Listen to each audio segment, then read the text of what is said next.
hello, listeners and readers of AwardsWatch.com. This is the Awards Watch Podcast, episode 202. I'm the executive editor of the website and the host of this podcast, Ryan McQuade. Joining me today is Sophia Ciminello. Hi, everyone. Josh Parham. Hello, hello. Zach Laws. Hi. No Eric this week.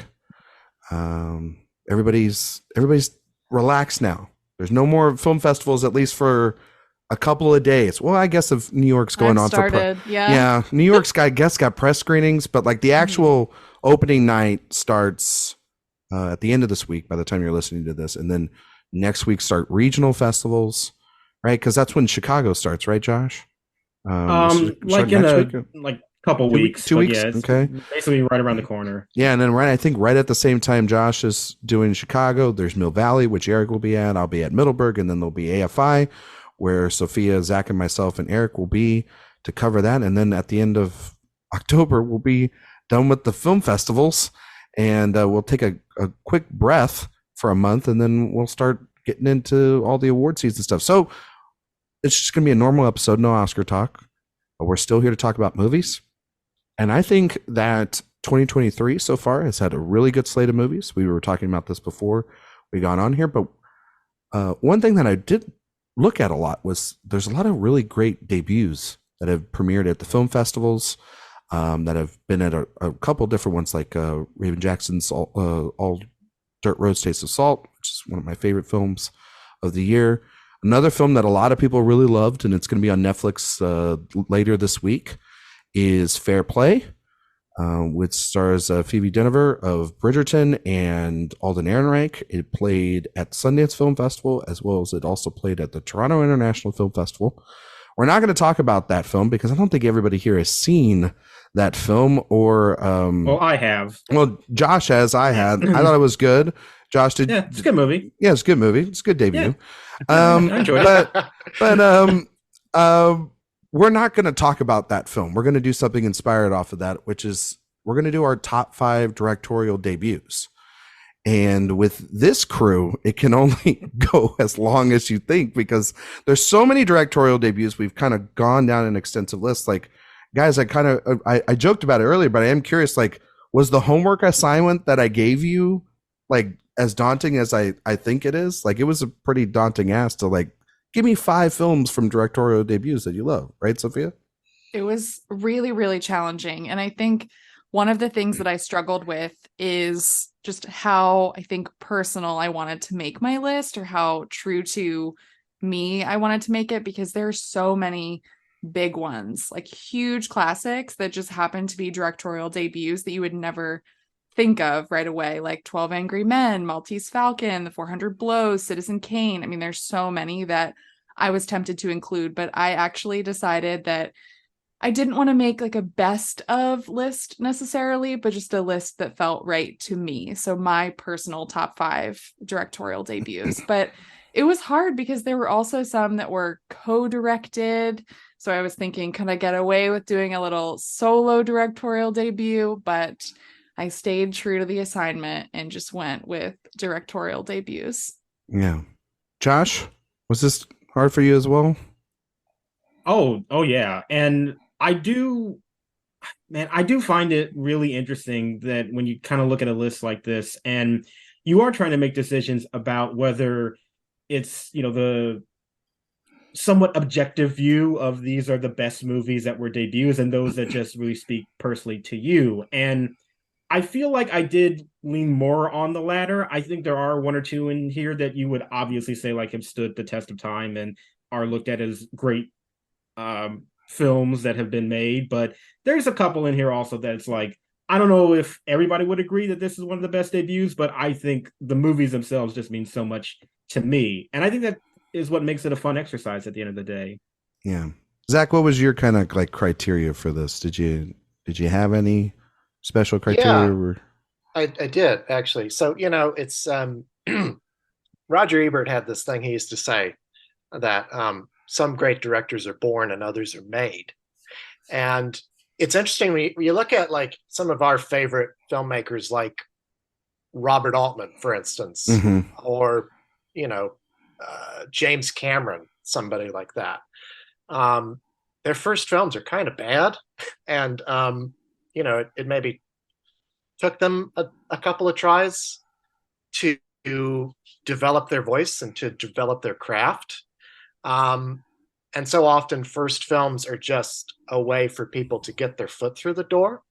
Either, it's a job that they've taken because they come from another medium, like a David Fincher with Alien 3, or, they're like a Martin Scorsese and they scrape together money to film Who's That Knocking at My Door on the weekends, right? Mm-hmm. But then there are other people who come out the gate and seem to have been born with a camera in their hands, right? And so those were the people that I was mostly looking at.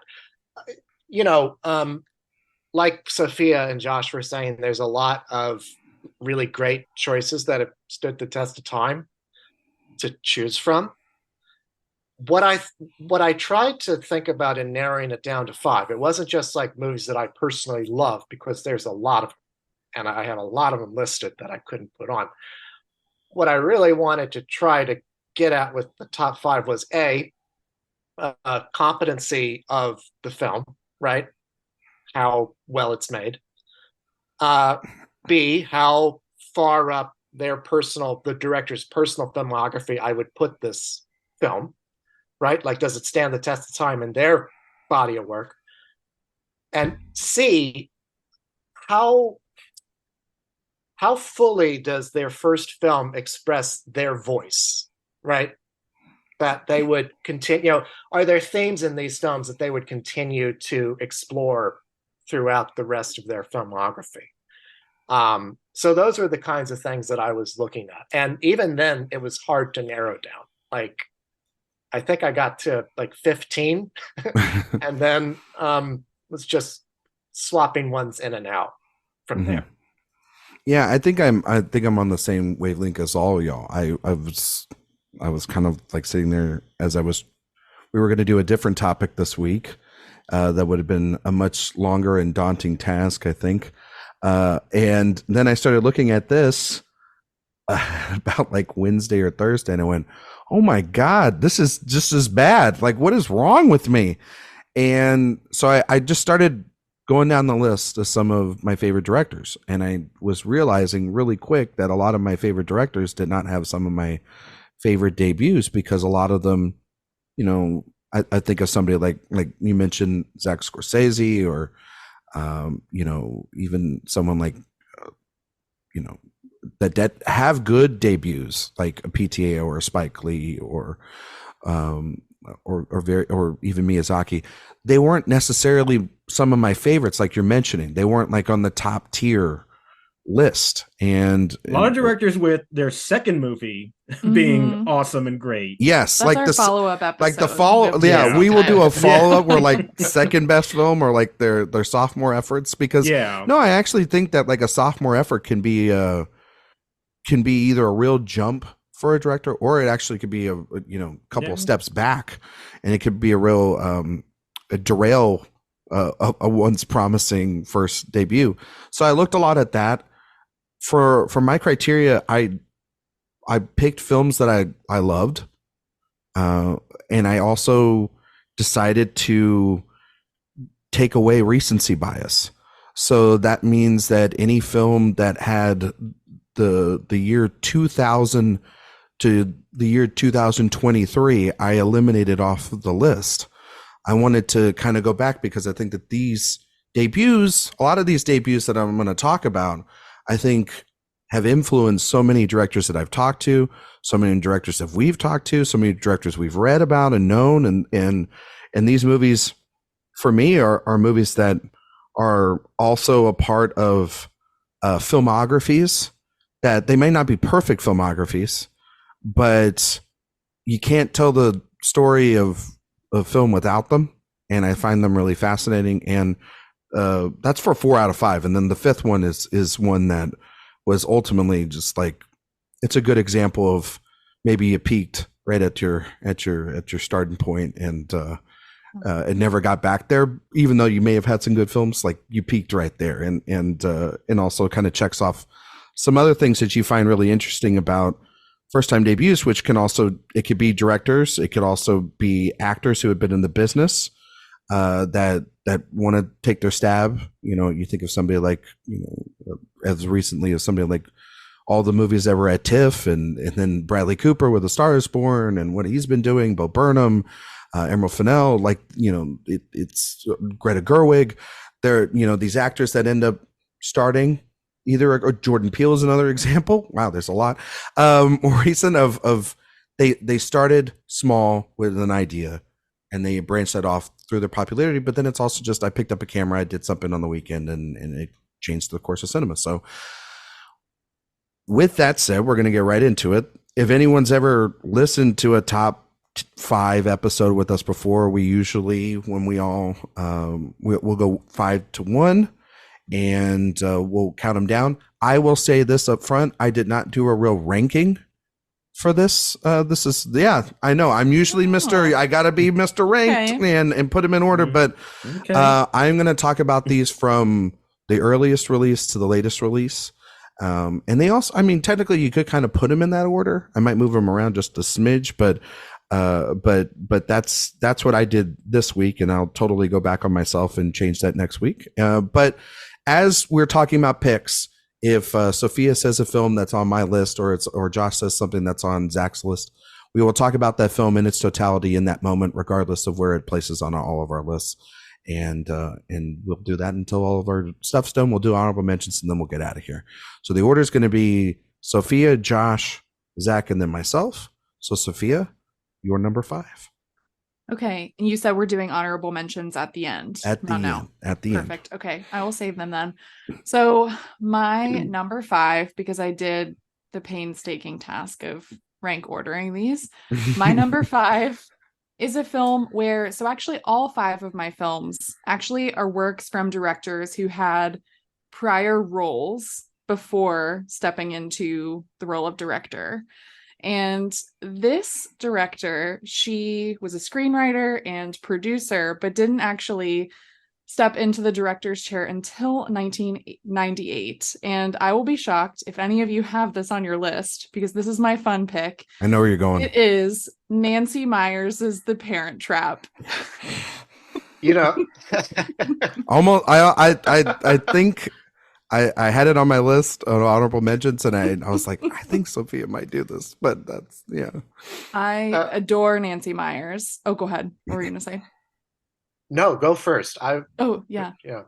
So Nancy worked for decades as a screenwriter and producer alongside Charles Shire before she decided to step into this role and tackle their screenplays herself. And I think the result is this warm, hilarious remake of The Parent Trap, which became just incredibly important for women my age growing up. It stars Dennis Quaid, Natasha Richardson, Elaine Hendricks, and most importantly, Lindsay Lohan. She actually found her, she gave her the career that she had, and this is her film debut. She said she was looking for a little Diane Keaton, which I absolutely loved, of course. And I think she should have been nominated for an Oscar for this movie. I'm not even kidding. But I think as a director, Nancy Meyers is someone who has such an established aesthetic. And that aesthetic is created here with The Parent Trap. This aesthetic is parodied and talked about almost in a similar way to Wes Anderson. It is so popular. Her kitchens, coastal grandmothers, etc. can go on and on, but it's also entirely hers and speaks more deeply, I think, to the characters that she creates. And this film's critical and commercial success allowed her to keep fine-tuning her formula, which involves, the influence of screwball comedies of the 30s that she's so inspired by, while also focusing on women of all ages, specifically women over 40. And I think that's just so important for cinema. And it's wild that there are people out there in the world who don't think that this woman deserves a big budget for her movies, because they make money. Audiences show up to see her work. And it's kind of crazy that she had worked for so long, and then the second she decides to make this movie, we can see everything that Nancy Meyers wants to do for the rest of her directorial career right here on screen. And I just love returning to it. Yes, it kind of feels like a silly pick, I suppose, compared to some of the others I mentioned at the top, but I love it dearly. It's one of my comfort movies and an amazing directorial debut. Zach, did you have it on your list? No, I don't. But I was going to say, Sophia and I were talking about what choices we were going to have on our list, and she said to me that she had 4 very, her picks, and then one kind of silly one. And I've been trying to guess what that was going to be. And the second that she said, former writer, producer, steps behind the camera for the first time in 90, I was like, she's going to pick Nancy Meyers in The Parent Trap. Like, I love Nancy. Even your silly pick was very suited to your sensibilities. So Well, also too, what I love about I love all Nancy Meyers movie. She's a person that I agree with you, Sophia. Like, I don't understand why she didn't get that budget recently, because she makes movies that are popular, that audiences really love, that they relate to. She makes movies also that, I really honestly think a movie like Barbie runs because of the movies of Nancy Meyers existing, because she has so much fun. There's almost like a campy little quality to something like a laptop getting email getting deleted off in The Intern is something that shouldn't be cinematic, and yet she makes it work so well. Like Camp, getting your ears pierced. Getting your ear pierced at Camp, like apple behind your ear. I the thought switching, I could do that. the switching of the rooms. It's very old 40s and 50s Hollywood that she loves. But then the great thing about Nancy Meyers movies is that she has 2 things always going for them. One is that there's always a friendship at the core of them that I always really love. It doesn't have to be romantic or anything. It's just a friendship. But in this case, it's sisterhood, which, she hasn't really tapped that much into after this. But then also she has a romance, which she's impeccable at getting these really, let's just say it, hot people to fall in love with each other, and having these movie stars really embrace being in a movie like this. And it's so much fun, and it brought us Lohan, but also this cast has kind of been around and been like friends. Like I think of who plays the evil stepmom, or the Elaine Hendricks. Yeah, she's like still friends with all of them, and they're always hanging out with Nancy and doing stuff still. So like this movie is kind of stood the test of time. It's one of also those Disney movies in like the 90s too that just, you're like, wow, they don't make them like they used to. So no, I love that pick. I think it's a great pick. And I don't think it's silly, because Nancy Meyers is one of our great directors. She's one of the most successful directors of all time. Oreos and peanut butter, great combination. Exactly. They taught me it too. Exactly. So Josh, you're number 5. So for my number 5, I will say that, like you, Ryan, I did try to stay away from too many recent titles. There was one, though, that I felt very compelled to include, because when I first saw it, it really just did a number on me. And I kind of felt like that was too much of a overriding feeling to pass up. I think it's unfortunate that this director's next movie was not of this quality, so it makes it seem like this might have been a fluke. We'll see. But I did have to give a shout out to The Father from Florian Zeller. Oh. I know the son. I wondered where you were going with this. Its own thing. I was like, we will not be talking about that on sophomore efforts unless we're talking about bad sophomore efforts. But I really do think The Father is one of the greatest debuts that I've ever seen. And to see somebody that supposedly at that time had such a mastery of cinematic storytelling was just unbelievable to me. I think that is a movie that really understands how to showcase this kind of a story from this very particular perspective in a way that seems very suited to film, to cinema. And it was just so kind of exciting to feel like I was in the hands of a filmmaker who was so confident right out the gate. And there are sequences in this movie that just take my breath away in terms of their construction, and this story about this man who is going through a situation that I think a lot of people can identify with. I just felt such empathy for that.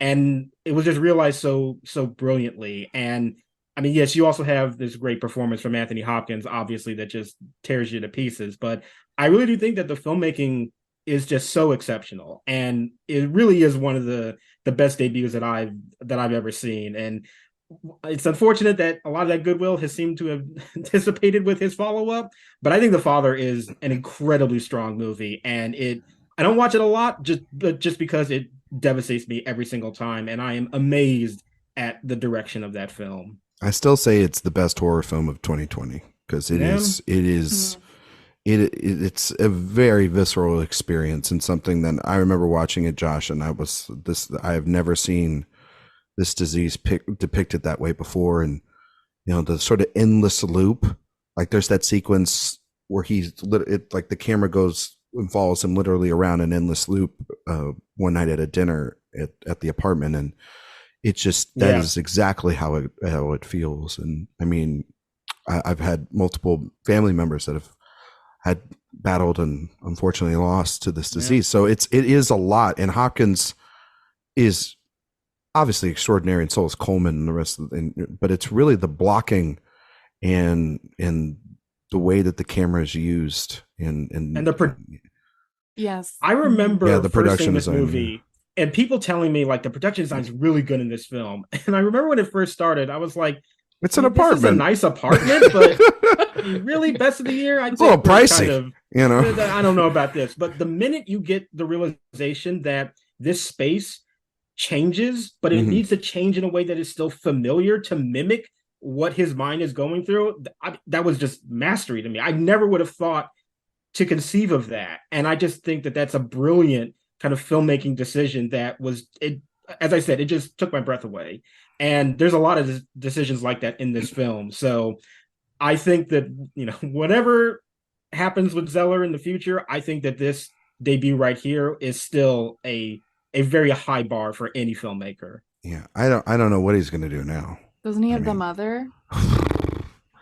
Allegedly. I'm being serious. It wasn't even. It wasn't. Maybe update the text this time. Because that was the problem with the son. Maybe not. Well, I'm sure Zing McGrath needs some work. The Son is the movie that I expected The Father to be, like in terms of the first-time director who comes from the theater. Like that was what I thought I was going to get. It was very weird. Yeah, no, for sure. Zach, you're number 5.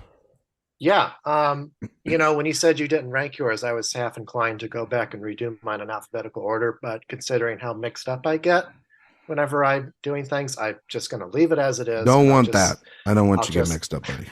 I'll just say that, as far as rankings go, I don't think any one of these movies is better than the other. So my number 5, I tried to stay away from modern films as well. And this is the most recent one on my list.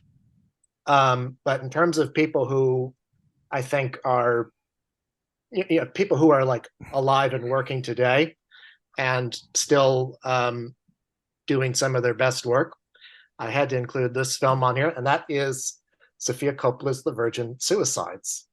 And maybe part of this is because I just rewatched this movie, because I've been rewatching all of her movies in anticipation of Priscilla. But this movie's haunted me ever since I saw it for the first time. I don't know, 15 years ago or so. I wasn't old enough to see it when it came out, but I definitely saw it after Lost in Translation. There's so many things in this film that you see in her later work, like stories about women existing in worlds that don't understand what to do with them, the ways in which an environment, a house, in this case, a town, can affect your psyche, the use of music, kind of the loneliness of it, the camera work, all of this kind of stuff that she builds upon in her next films. It's like I have a sort of fluid top 3 with her, which is her first 3 films, Marie Antoinette being the other one. And I mean, there's just, there's just one kind of brilliant masterstroke after another. The fact that it's like narrated by one of the men who's, looking back one of the young men who has grown up and is looking back on this and, still struggling to understand the outcome of what happened. The performances by Kirsten Dunst and Kathleen Turner and even James Woods, my favorite James Woods performance. And also the best Josh Hartnett has ever been up until Oppenheimer. So I gave you that look. I don't know what I'm saying. I know you did. I just, but somebody who really understood how to use actors in their personas, right? And a part of that has to do with the fact that she famously was an actress before she did this film, infamously so. But I think that that sensitivity comes through in the way that she works with these performers to really, have them feel lived into these characters. I love this movie. Certainly she had a leg up being the daughter of Francis Ford Coppola, but we've seen a lot of Nepo babies who never made films that are half as good as this one. So, yeah, not the film from the 90s that I picked, but definitely the one that I considered. It's an extraordinary debut. I still think, it's top 3 Sophia Coppola for me. I don't know what you guys, Josh. Josh, I know you're not the biggest Sophia Coppola fan, so I'm not particularly. I love you, buddy. I'm just gonna bypass you, Sophia. I don't know. Well, we'll go to Sophia on Sophia. Yeah. This is on my list. This is my number 3. Oh. I think that this is just an incredibly self-assured directorial debut. It's based on such a strange book. Like the Jeffrey Eugenides book is bizarre, and she really, I think the way that she adapts it is so smart, right? It's the story about like the Lisbon sisters who all die by suicide. That is such a depressing conceit, but she turns it into so much more than that. I think the feminine aesthetics where she succeeds always, but that loneliness and isolation of being a teenage girl that I talked about on our modern directors episode, where she also just really understands this specific teenage ennui and emotion and gives these girls space on camera to let it out, whatever that means. And the Sophia that we know now is here and very clear. And I think it has this beautiful oniric quality with violence hanging over it that I've only ever seen in Robert Altman's Three Women, which is my favorite Altman film. And it also replicates actually the yellows and the light blues, like the periwinkles and lilacs of that film. So I like viewing them sort of as a double feature in that way. But Sophia Coppola is also such a tactile filmmaker, and I've talked about that before too, where objects and the spaces that the characters inhabit are so important in a similar way to Nancy Meyers, actually. But what is so tragic to me about this film is the juxtaposition of the Lisbon sisters' interior world and their physically inhabited spaces, and the voiceover belonging to the boys who watch from a distance and don't understand them. And that's something that doesn't exist in the book. So when I'm talking about how great of an adaptation this is and how her directorial flourishes actually expand Eugenides' world of the book, that's where I can see it most clearly. And she has always been so committed to showing us what adolescent girls actually experience and what the outside world misses by viewing them from a distance. And this film is the perfect illustration of that. And that's why I'm so excited for Priscilla, because that is exactly what Elvis and Me is too. So yeah, I'm very excited for that one, and it's why I love The Virgin Suicide so much. Trying to go down Sophia's filmography in anticipation for Priscilla, a movie that Josh has seen and quite loves. I love it. Yes, on record. So great. I love it. We love to see Josh Parham. Yes, loving Sophia Coppola. Yeah, it's very rare. Sooner or later, and it means that we're all about to eat very well. Yes. Going to my number 5, like I said, I'm doing this in order in which they were released. Actually, it wouldn't even be I guess this movie came out in 89, 90, or it premiered at the Sundance Film Festival in 1989, and it was in theaters from 89 to 90. It's one of the most revolutionary sort of films, especially for the early 90s independent cinema. And it was the Palme d'Or winner in '89. And that, of course, is Steven Soderbergh's Sex, Lies, and Videotape. Saw this film, just a couple of years ago. I think it's still as painfully heartbreaking as a movie could be. And this is from a guy we know Soderbergh now to be Mr. kind of, at least I feel like, very confident. He's got a lot of style to him and everything. And this definitely has that for the first part of his career. There's almost, because he's made so many movies, there feels like different chapters of Steven Soderbergh's filmography. And this coming right out the gate, being 26 years old and making this film, which is absolutely insane to have the control to make a movie like this so early on. And I mean, it follows, James Spader, who's sort of a trouble man who videotapes women about their sexual fantasies. And he really is honing in on this troubled married couple played by Peter Gallagher and Annie McDowell and her younger sister. And I think that all four performances in this movie are really great, but it's really, you can sense right then from the 90-minute-ish runtime that this movie, 100-minute runtime that this movie has, Soderbergh's just in full command. I mean, he's editing this film, he's writing it, he's directing it, he's just everywhere.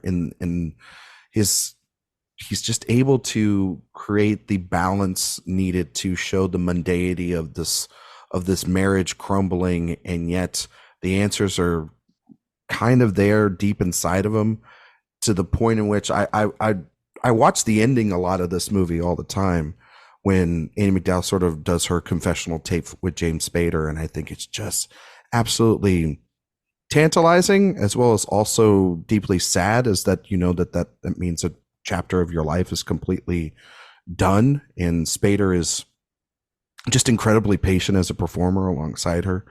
And it was Jay and I talked about this on an old podcast, Jay Ledbetter, and we talked about how if there's going to be a movie that beats Do the Right Thing for the Palme d'Or in '89, it's got to be also a really special film.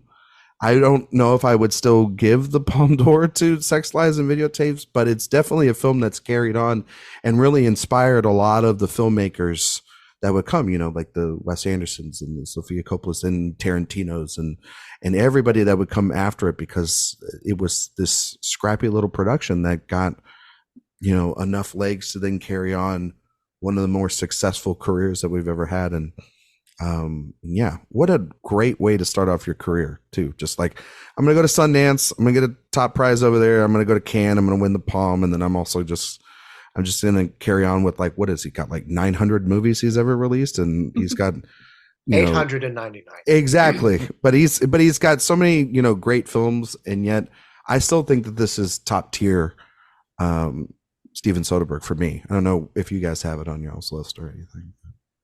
It was on my long list. I love this movie, and I love Steven Soderbergh, and I particularly love the part of his career that was like Out of Sight, The Limey, Aaron Brockovich, Traffic, Ocean's 11, Solaris, skipping over Full Frontal, but but this one I think is up there still with those. And perfect example of a guy who kind of came out the gate with just about as fully formed a talent as possible, and still had to figure things out afterwards for almost a decade after that. Exactly. And then he finally like lands it with like, oh, this is actually how I'm going to be with like Out of Sight. And then like that carries over to the Ocean movies and stuff after that. Sophia, you were going to say something? Yeah, it's not on my list, but I do love it. And I just realized that we've never talked about my love for James Spader. I am mildly obsessed with him. I think that was just a given, though. I mean, we're just all Spader stands around here. Man. Yeah. Woo. Good Lord. I love that is a standard. That's great. Yep. Have you guys ever seen a movie called Bad Influence from the very next year? Yeah. So Yeah. I think that movie might be a bad influence. I was asking that to Ryan and Josh more Yeah. specifically. We already knew that. We know my answer. Yeah. All right. Moving on to our number fours. Sophia, what's your number 4? My number 4 doesn't have James Spader in it, Oh, actually. well, Sorry about that. well, This is from 1970, so I'm always interested in artists, whether it's filmmakers, authors, musicians who make one thing and then just leave or decide to never do it again. peace. And that's exactly what Barbara Loden did with Wanda. So this is a story about a woman named Wanda who is this like down on her luck peripatetic drifter who lives in the Pennsylvania Rust Belt.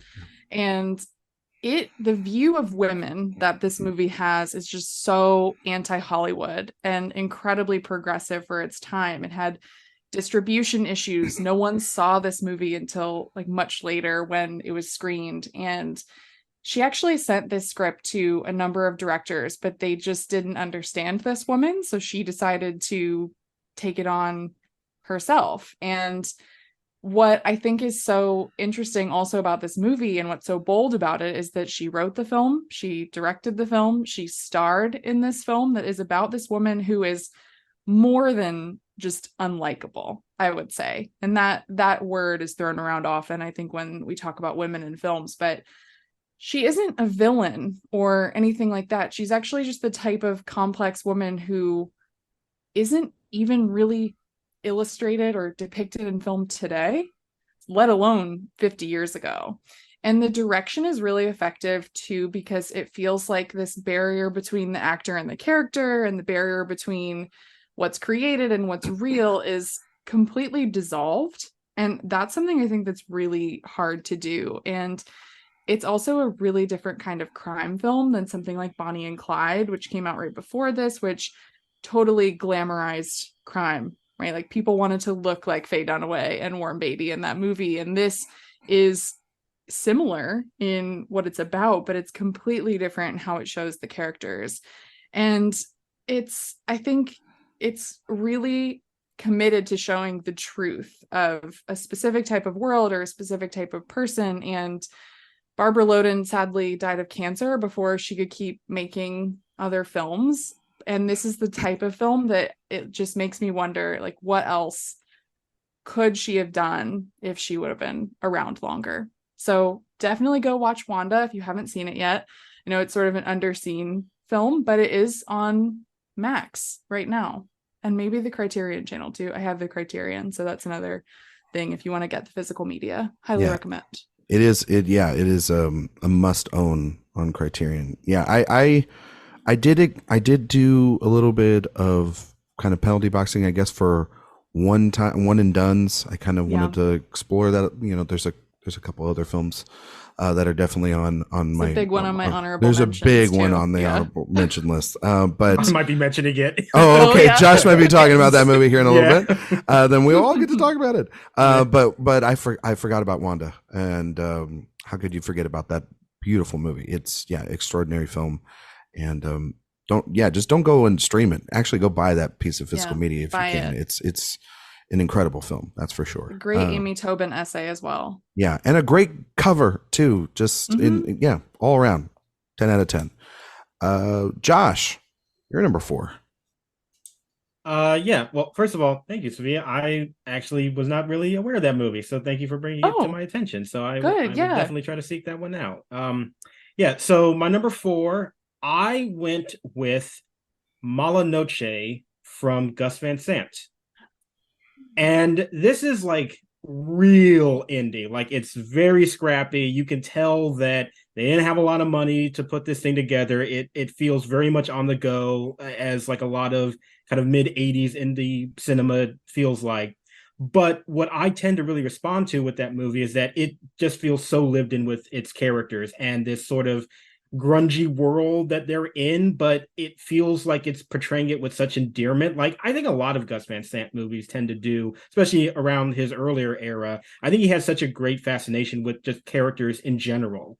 And even though this one is very, as I said, sort of scrappy, and you can tell that it's a first feature and, you know, it's not the best filmmaking in the world, I still so much respond to the way that it connects with all of these individuals that are so flawed in every aspect, but you just feel such a connection with them. As I said, such an endearment to their situation. And Yeah, it is still the movie that when I think about his filmography, I respond to it so much. And it definitely, for me, is one of the highlights of his entire career. I think he started off right out the bat very strong with how gifted he could be as a storyteller with very grounded individuals. So Mala Noche, I think, is a really, really great movie. And another one that is in the Criterion Collection, I think it might be out of print by now. I'm not 100% sure, but I love that movie. I think it's great. It's one I haven't seen. I got to put it on the list. I haven't either. Yeah. I love it too, Josh. I actually have that Criterion DVD. I don't know if it's out of print or not, but yeah, it's a really good movie. It's not on my list, but it is a really great debut. And I love this period and mode of Gus Van Sant. Yeah. Well, Zach, we're just going to kick it back over to you. It's your number 4. Okay. So my number 4 is I'm going to the year 1966. And I'm going to talk about a movie that was directed by former improv comedian turned theater director turned movie director. And that is Mike Nichols, Who's Afraid of Virginia Woolf. I was trying to think of something clever to put in there that would have been a substitute for Mike Nichols, but I couldn't. I'm not as good at Mr. Diane Sawyer. There you go. I'm not. I was going to say I'm not as good at improvising as Mike Nichols was. So, yeah. So, Who's Afraid of Virginia Woolf? Back to back with The Graduate, kind of one of the great debuts of any filmmaker.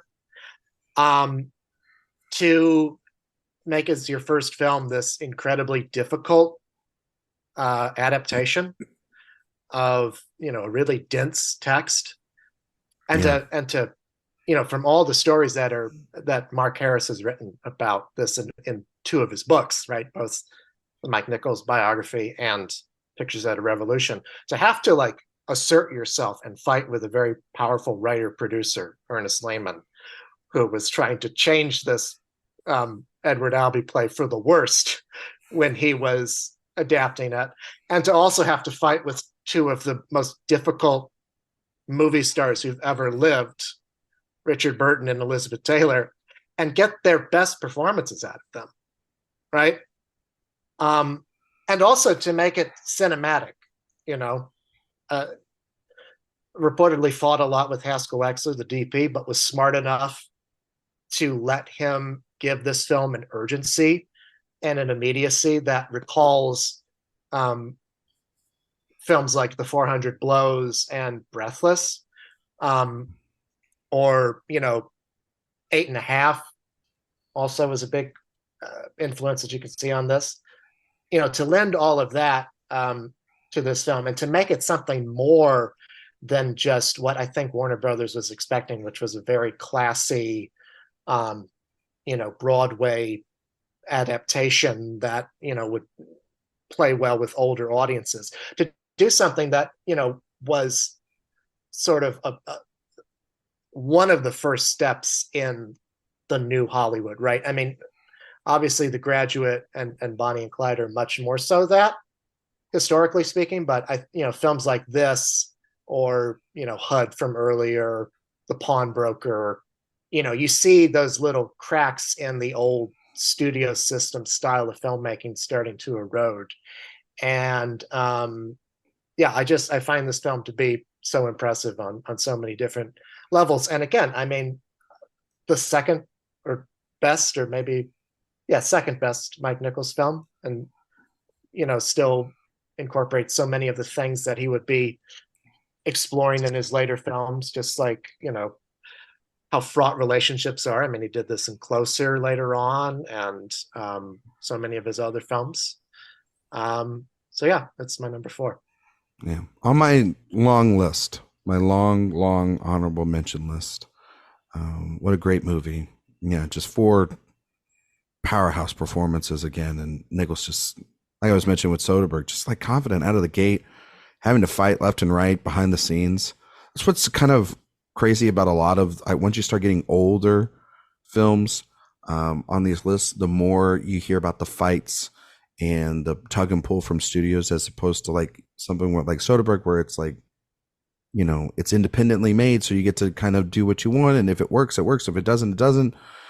Which is kind of always interesting when you're talking about a first time feature and everything too, and how that still doesn't jade a filmmaker enough to not want them to walk away from the camera and make something again for a second or third go around. Did you guys have What's Afraid of Virginia Woolf on y'all's list? Of Or course. Who's Afraid of Virginia Woolf? Or Who's Afraid of Virginia Yeah, Woolf? Who's God, Afraid of Virginia Woolf? it's been a day. Yeah. Sorry. No, Ryan, I think when we were talking earlier this week about this episode, you mentioned this one. You were like, well, you have to have this one. Yeah, I was kind of, once I again, was it's waiting like, for Sophia to say I was something. like, is Yeah. Sophia going to be talking today? I felt like we're just going through Sophia's list real quick. We are. I know. I'm just going to be, if someone has my number one early, I'm going to be really sad. It'll be fine. But I have this as my number two, actually. So what stands out to me about this? So it's someone who had a prior role in and around the industry, taking Yes. what they know, which in his case is the theater, working with actors, but proving that they have knowledge beyond that, and that they can bring that to a film, and that it isn't just what they know in a different medium. It's something entirely new, right? And he makes something that is completely cinematic, and you can't even ding it for being this like, oh, play on screen type of thing. Yeah. It is fully, a realized film, and the fact that it's his directorial debut is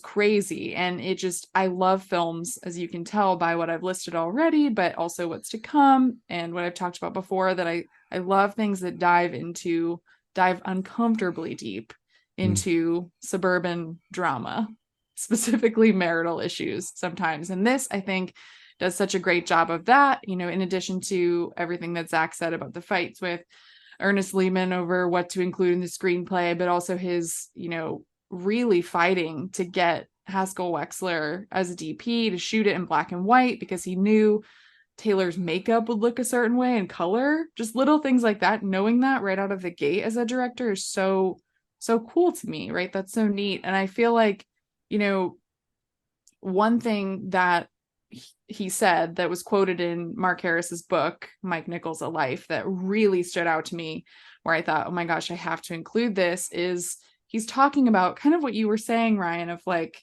the boldness that comes sometimes when you're earlier in your career. And Mike Nichols actually said on this movie, I was so sure I knew what to do. I never was again.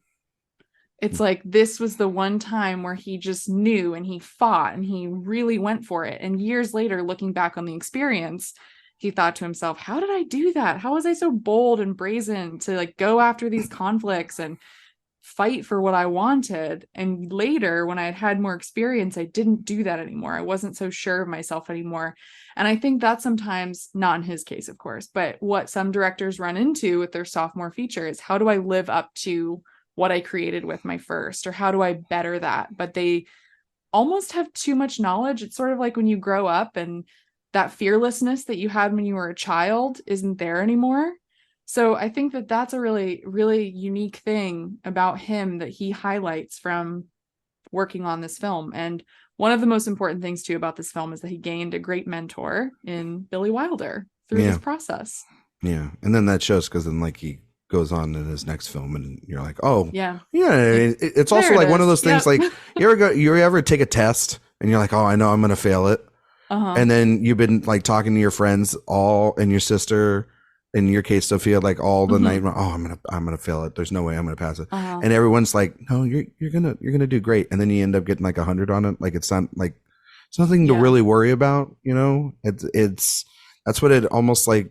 When you're describing that story, it almost kind of sounds like that, as Nichols is just like, I got all this, I got to get it out and everything. And it sounds all hectic. And then they get it out and they deliver it. And then when you're in that second film, you're definitely worrying like, well, how do I get 100 again? How do I pass this test? I've set myself up to fail. And it's that dangerous thing that a lot of directors then, like, I mean, we talked about it, like you could be a Jordan Peele or you can be a Florian Zeller. You know what I mean? Where you can think that you're hitting on all cylinders, but there's also like nobody there to tell you otherwise, or you don't have a mentor, or you think you're hitting on something and it's passed you by. And it's what did you learn? You know, it's almost like a sports metaphor. You know, like, what did you learn from that game? Okay, cool. Got to, you know, fix the mistakes or work on what I did that was great and carry that over.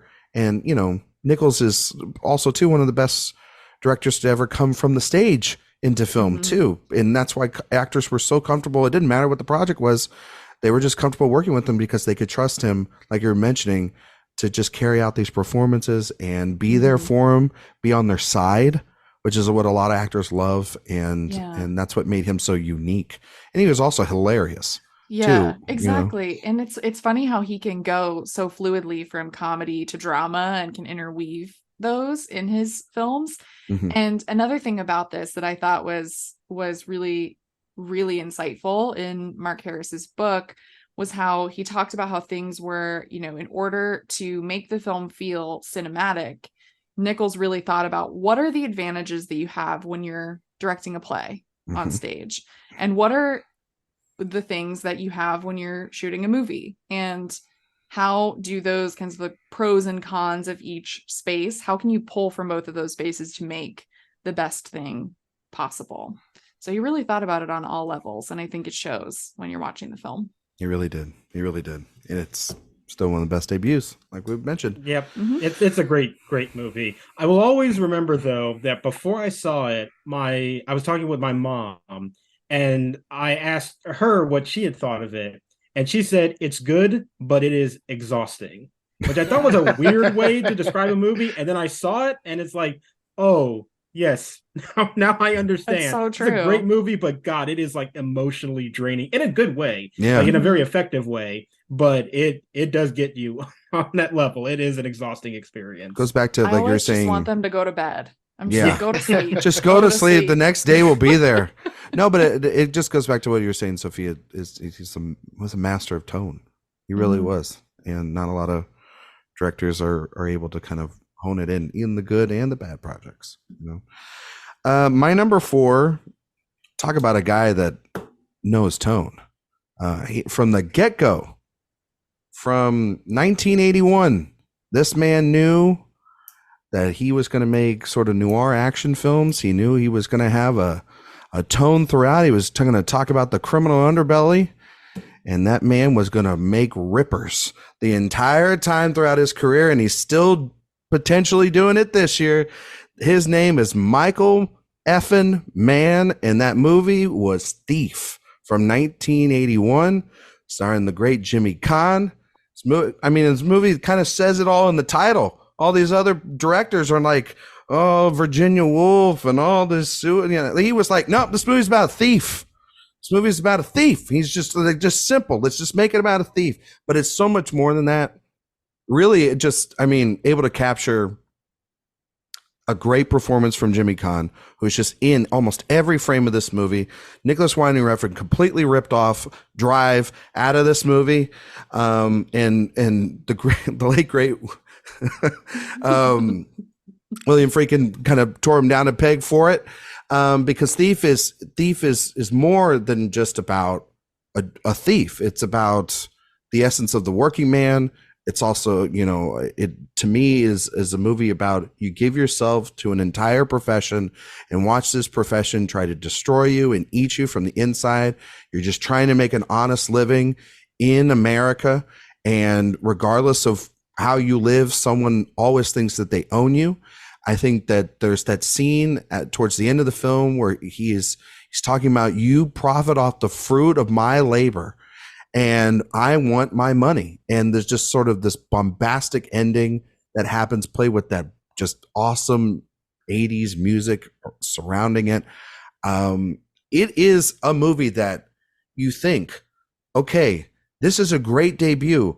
Can you kind of keep this up? And Michael Mann just kind of continuously always delivered these really existential male internal performances that were driven with some sort of action thing, whether it's Muhammad Ali or, The Last of the Mohicans, or heck, even something as tense as The Insider. And then of course, there's Ferrari that Josh has seen this year. Or Black Hat. Who doesn't love Black Hat? He's always got the pulse on something, and he had it from the get-go. And there's the way the cars move and the editing of this movie is incredible. It's on the Criterion Collection. You can go get the Blu-ray, and I highly recommend that you watch it and then watch it again and again, because this movie rules. I rewatched it this week, and I'm like on cloud 9. Like, Thief is one of those incredible films that you understand from the get-go that this guy knows what he's doing, and he's going to create a theme throughout almost his entire filmography built off the bones of this movie. So, yeah, Thief. It's pretty good. It's pretty good. It's perfect. It's a perfect movie. It rules. Yeah. He's also like, there's so many like diner scenes in the film too that are just like, yes. Who doesn't love a diner scene? Well, Michael Mann's like, I got 3 of them for you, you know, and they all rule. And I've never wanted to punch dirty cops more in my life. Just the way that James Caan at the end, he's just like, I don't give a shit anymore. He just starts burning and blowing up everything. Oh, it's great.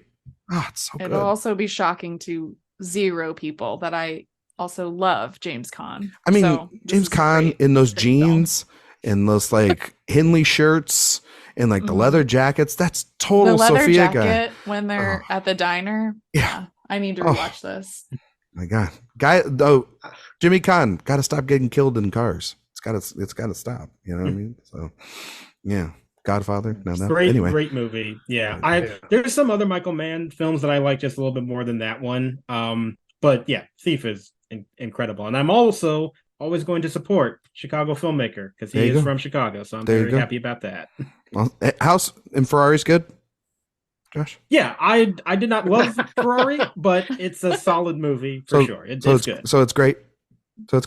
Yeah. It's your Thief is what you're saying? Yeah. It's right on that level. Yeah. That's what I just love Mann. I love Mann. I think, like, I don't know what you guys, I mean, obviously we like Michael Mann, all 4 of us here, but I always feel Michael. Yeah, well, I think of Michael Mann. Yeah, I don't need to ask you, Zach. We don't need 45 minutes on your thoughts on Michael Mann. But no, I feel like his movies of late, they all, it takes a while for an audience to sort of appreciate him. Like, that's what happened with Black Hat and Public Enemy, Miami Vice, and everything. But this one, from the time it released to now, this one I think has aged the best for his movies. And you just see little things from this movie that are kind of injected in the rest of it. Like, you're seeing, like, even in the trailer for Ferrari, you see the way he does these racing sequences, like, that are in like Miami Vice and in this, and you're like, this guy's just been kind of doing it from the beginning, and we haven't. The only thing that stopped him is the financing, So, but Zach, what were you going to say? We're going to put you on a timer for Michael Mann. You can't. No, I was just I love Thief. It was on my long list, and actually, the last time that I saw it was in a theater because the New Beverly played it on a double bill with that great movie Straight Time. Have you seen Straight Time with Dustin Hoffman? And he plays I haven't seen that one. Straight Time rules. It was supposed to be Dustin Hoffman's directorial debut, but I think he quit after like the first day, and it was directed by that guy Ulu Grossbard. Okay. It's a fantastic movie. But yeah, they played it on a double bill of just like movies about low rent criminals, and that's what I really love about Thief and about a lot of Michael Mann's movies is that they're about the jerk guys, right? They're about the low level individuals, not like the top guys. And James Caan, winner of the 1981 Logie Award as Best Actor. Yeah, he's incredible. He's he's incredible in this movie. It's Also, and I forgot Robert to mention. Trotsky. Yeah. Oh, all, I mean, yeah. Even Belushi's good, and like Willie dies, Willie and like Nelson. He's like halfway into this thing, and he's really good. Also forgot to mention, Heat rules, and it's one of the greatest movies of all time. Just wanted to point that out. Okay. Sophia's number 3 was the Virgin Suicide, so we are on to Josh's number 3 directorial debut. My number 3, I'm going very obvious with this one. It's a pretty predictable kind of a pick, but this filmmaker means so much to me that I have to say it, and that is 12 Angry Men from Sidney Lumet. I love Sidney Lumet. I think that he is really one of the greats that was out there. I think He's another one that had like such a control of narrative storytelling, and I feel like there's some people that kind of dismiss him a little bit just because maybe his style isn't the most flashy, but I think if you do look close enough, it gets plenty flashy in his stuff. But what I really respond to is how he's able to track narratives with these characters and to create such a dynamic space with a very intimate setting, and you can feel invested in almost every character that you see in this film is just amazing to accomplish, especially your first time out the gate. And every time I watch that movie, I just get so invigorated by what I'm watching. And, even though I know what the outcome is going to be, I'm on the edge of my seat because it is that great just in terms of how it showcases the building escalation and the stakes of what everybody is going through. And there's just such great performances throughout that entire ensemble. And yeah, like I said, it's a movie that even though I know exactly how it's going to end, I'm still excited to get to that point because it is just such a incredible demonstration of what a filmmaker has when he has a really good control of the narrative. And I think Lumet was great throughout his entire career, but this is definitely, whenever I think about his filmography, first one out the gate, so strong, it ranks very highly for me. Yeah, just the powder keg. It's just it's all bubbling to the top before it explodes at the end. It's a movie I watched or rewatched earlier this year. I went down on kind of a Lumet dive, and I agree with you, Josh. Like, he's incredible. Like, I think people think of Sidney Lumet and sort of a journeyman, and he did a lot of movies. He did like 40 movies. 50, closer to 50 even. Like, it was like, I was like, and well, I guess like the 40 were the ones you could find. There's like 10 of them that are out of print, which is a problem within itself. But I just, he was a lot like Nichols in that he was able to work so well with actors, but then he made tight movies. Those movies were tight that he always made, and he didn't make towards the end of his life, he probably made more stinkers than he did the other way around, but efficient. His final film, though, great. Before the Devil Knows You're Dead. Oh, like one last, absolute great film. You start with 12 Angry Men and end with Before the Devil Knows You're Dead. What bookends? Over 50 years. Yeah, it's incredible. I think Sidney Lumet taught me more about filmmaking from his book, Making Movies, than any other person. That was like when I first got to film school, I read that book because I was like, what are you doing? How do you make it? And it's very, the way that he, at that, with his first film, understood, how to use the camera and how to use lenses in order to create that psychological feeling of the space becoming more compressed and the people within the room becoming more agitated with each other. It's very smart. And there's not a lot of first-time filmmakers who would have that kind of knowledge to think about how to use the camera from a psychological kind of standpoint, a real storytelling standpoint. Mm-hmm. It's not on my list, unfortunately, but it was really close to being on there because it's one of my favorite films, and it is one of his best. Yeah, and features a lot of themes that he would explore later on. Absolutely. Yeah, so, absolutely. Yeah, no, I absolutely love that movie. And another Sophia? Perfect movie. It's not on my list, but I do love it. I saw it for the first time when I was in middle school in the theater over the summer. They play these like classic movies in my hometown over the summer, and I saw this one and was really just blown away by what movies could do and how they could make you feel. Were you a Fonda guy? Oh my God. It's just a different man with every movie that we're talking about, but yeah, of course.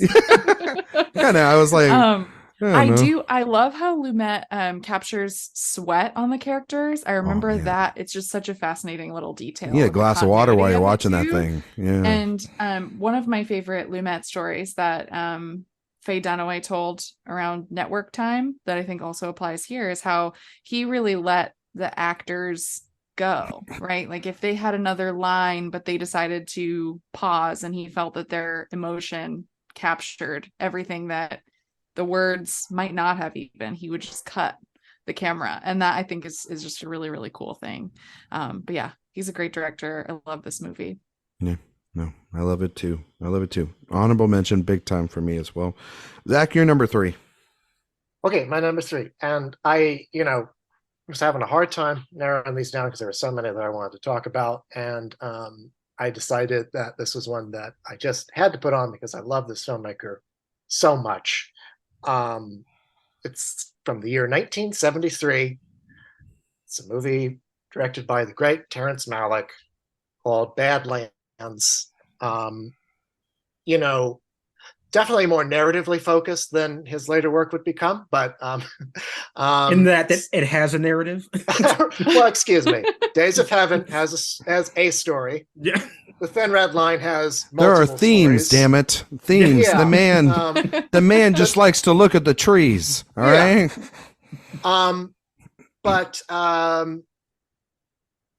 Yeah, I don't even know where to begin with Terrence Malick. He's just such an important filmmaker to me. And it's pretty good at his job. For the most part. And I think like even in Badlands, right? He was not necessarily focused on, the same kinds of things that a lot of other filmmakers were focused on. Like,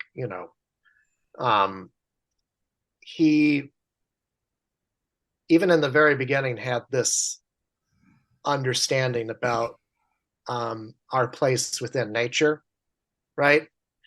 And he was already exploring these ideas of what it is that drives us as human beings to destroy each other and to destroy the world that we live in.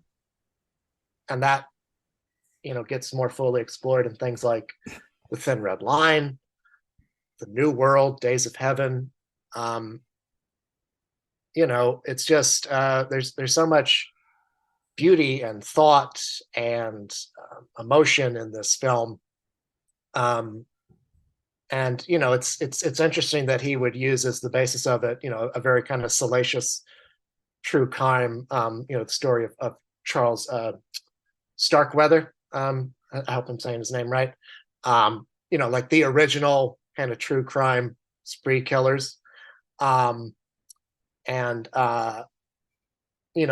that create this really beautiful and tragic love story with Martin Sheen and Sissy Spacek, and the use of Spacek's voiceover, her very kind of, she's playing a teenager in this movie, and the voiceover sounds very much like that of a teenage girl, just the kind of like the emphasis that she puts on certain things and the naivete and yet the sort of worldliness with which she approaches this. And it's always been a very special movie to me. All of his movies are very special to me. It's like, it's just one of those people who reminds me of what filmmaking is all about for me. And I mean, I saw these at, very formative age, Yeah. No, you stole my number 2 there, Zachary. This is my film from the 70s. I mean, it's pretty big because, I think that there's a lot of films you could pick from the 70s, but Malick is definitely a director that, okay, this is a movie that is not like any of most of his other films in his filmography. It's very much a first-time director and making a more mainstream kind of film. But I think from the visuals in the film, you could tell right away that Terrence Malick, like you're mentioning, he's going to look at the environment and the world that these characters are going to live in and try to live off of and explore a lot of the themes that are there to then speak to, even though in other films he doesn't speak to this, but he's definitely going to use that narration more so to speak about the loss of humanity, the loss of innocence, the space at a time in which these two characters living off of. I think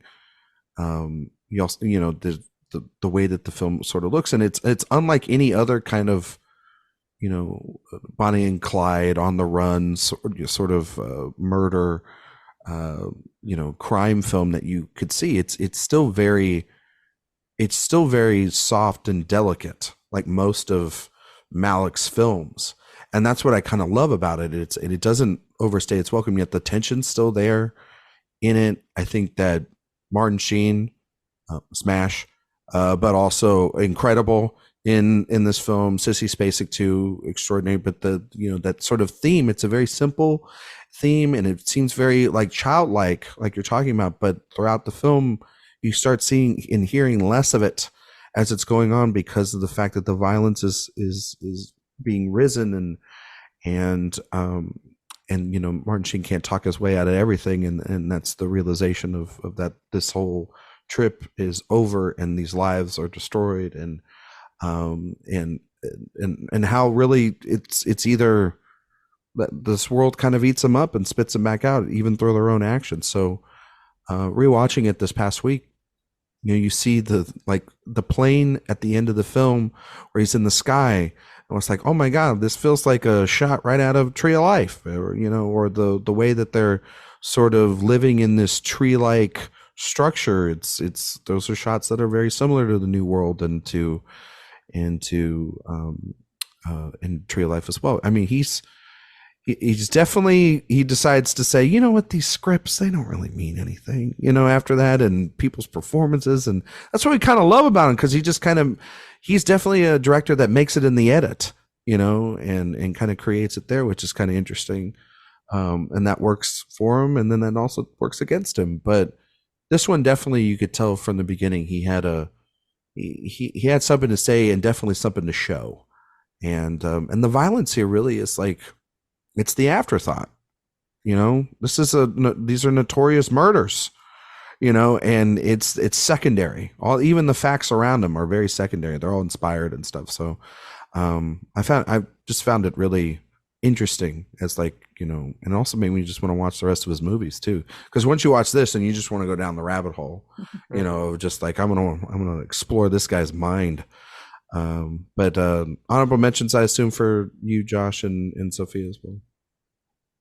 Yeah, honorable mention for me. I do love Malick, but I would say I like his later films more. But what I will say also, I like what you said about violence being an afterthought. That's the most striking detail to me about this movie, is it's just kind of there, right, in the periphery for them. It's all like front shots or back shots. It's not like anything like really. Mm-hmm. It's like, it's very like, it either happens this way or it happens this way. There's no romanticizing it.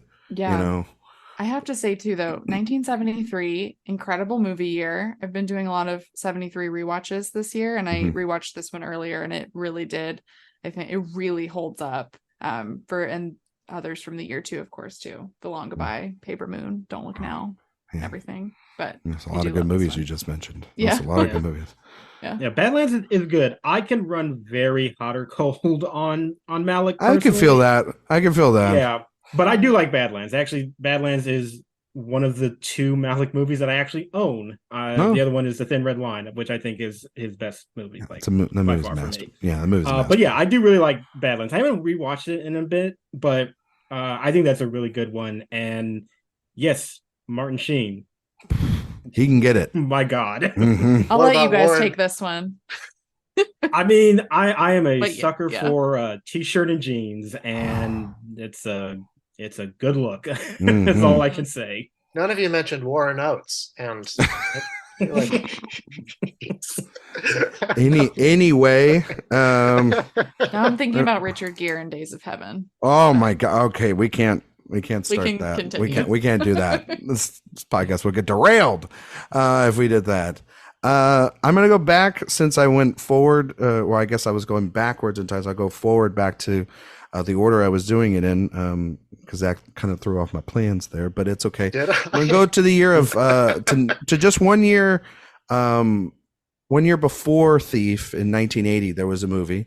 And I think this is Sophia's number one, so she's going to hate that I'm going to talk about it first. I'm so upset. This was the one that I had mentioned. It's like, it kind of goes full, scale into what you're talking about there. The actor director is notorious in making debuts, first time films, and then being their best. I love A River Runs Through It. I love Quiz Show, but Redford right out of the gate with Ordinary People. That's an extraordinary film for me that I have Sophia to thank, because I'd really never seen it all the way through until I believe it was last year. And it was our episode when we did an episode on it over at In Session Film, and we had paired it with Raging Bull, And I love Raging Bull a lot, but this movie just blows it out of the water. And it just the relationship that this family has after this tragedy that has happened to them, and it's the little ways that they communicate. I remember I always think of the breakfast scene, and how Mary Tyler Moore makes this breakfast, and Timothy Hutton doesn't, like, he's not really hungry, and it's not, he doesn't say it in a flippant way, but she goes full on, just like throw it in the sink and everything. And Donald Sutherland is the most passive father, and just kind of getting walked on this entire film. And I think of that sequence. I think of the flashback sequence where Mary Tyler Moore is almost like in love with her former son, and there's all these different things. But then also too, Judd Hirsch's incredible performance as Timothy Hutton's therapist, and Donald Sutherland was robbed of an Oscar nomination for that film. I'd go on record and say Mary Tyler Moore maybe even probably does deserve that Oscar. She's incredible in that film, because it's just something you never get to see her do. And it's a movie that has the best behind the scenes photos you'll ever see in your life, of Robert Redford in those cardigans and those glasses and everything. That belt buckle. Oh my God. But also too, it's perfectly made, and it's unlike really anything from Redford's own filmography as an actor. You're talking about really a family broken and in pain, and he had really never done any kind of performances like that, that I can at least remember. A lot of them are obviously, characters dealing in enormous circumstances, but never to this level, never to this grounded and as real. And it was definitely a different mode than I think anyone had seen before from him. And yeah, I can't get images, and I can't get conversations, and I can't get certain things, and the way he just positions the camera, like when they go to these parties that they've probably gone to their entire life, and it feels like they're having a good time, but there's a seed of just disgust and regret and anger. And that suitcase scene at the end is when Sutherland finally gets a backbone. It's heartbreaking and devastating. It's 10 out of 10 film. I love it. Sorry, Sophia, I didn't mean to steal it from you. I just had okay. to. I mean, who is surprised that this is my number one? No one. I'll go ahead. I was just going to say, I actually have it on my list too. Oh. I was strategically moving it up because I wanted to give Sophia the chance to talk about it first, unlike you, Ryan. Oh, so well, I'm just the terror. Especially since your list wasn't even ranked, Ryan. Yeah, I was just putting it in order of release. I know, but like, you really could have. I could have. You could have left it. Because you had a very strong suspicion, but okay. Just say it. So Zach, is it like your number 2 then? Yeah. Okay, we'll just do. Anyway, we'll just put it in number 2. Yeah. Let Sophia. Let Sophia go now. You're like, Ryan, you shouldn't have cut her off, but I'm going to cut you off. What I was trying to do originally. So yeah. You know what? Actually, though, you can go first, because I want the last word on it being better than Raging Bull. Yeah. Oh, okay. Well, okay. It's going to hurt Zach even more than maybe he won't let you go. We're going to have a filibuster here now. Yes, I'm going to talk for the next 2 hours until it's time for Sophia to go. We will edit all of that out. I'll just say, I think that I remember when I was in film school for my second year, we watched this movie as a part of a screenwriting class. I had seen it previously. I saw this movie for the first time when I was like 12 or 13 or something like that. And I think that I feel really, like a future top 5, sorry, Zach, just to cut you off, but like the future top 5 of movies we shouldn't have watched at a young age is definitely going to be on the table down the road. That's such a good idea. It's going to be going to be there. Annie Hall. Yeah, I mean, there's so many good ones. There's a lot of movies. We're going to just dissect our parents. It's going to be great therapy. Anyway, continue, Zach. And so, everybody knew me as like the Oscar expert at that point. Can't trademark that anymore, I guess, right? No, but if anybody wants to fight me over it. I'm not starting that lawsuit for you. That laws suit. Anyway, continue. And I remember afterwards people asking me, kind of in all seriousness, they were like, that beat Raging Bull? Really? Like, what was it? What was the reason behind that? And that's why I actually kind of wanted to talk about it for myself, is because I always felt this movie got a bad rap because of that. And I understand why, if you were to compare the two films, and especially like just Raging Bull having been anointed by the end of the decade as like the best of the 80s and one of Scorsese's best, you would say to yourself, well, Redford won it because he was a famous movie star, and they liked actor turned directors, and it was more like rewarding a pretty boy over the great artist that is Martin Scorsese. And I think that that's a lot of bullshit. So I think this is a family show. Yeah. I'm sorry to all the family show about the 9-year-old. Jarretts. Yeah. We're recommending movies to the children to go watch. Yeah. In terms of actor turned directors, and certainly ones that were feted by the Academy Awards, I think that Robert Redford is the one who really proved himself to be a real filmmaker. And this film is not easy to do. And, if you want proof of that, just look at any number of Sundance films that came after it that try to deal with very similar material and do it in a kind of mawkish or insincere way. Yeah. This movie is really great. And I think that, if you set aside the Academy Awards of it all, it's insane to pit movies against each other, right? As I say on an awards themed podcast and the awards themed the website that I write for. Exactly. Taking that out of it, taking Raging Bull away from it, you have to just appreciate this movie on its own terms. And it is a brilliant film that is, really precise and incisive and heartbreaking, and I think that it's easy to underrate it, but I do think that now people appreciate it more than they did back then, and that's really great. And it doesn't denigrate Raging Bull, right? It doesn't, Brian.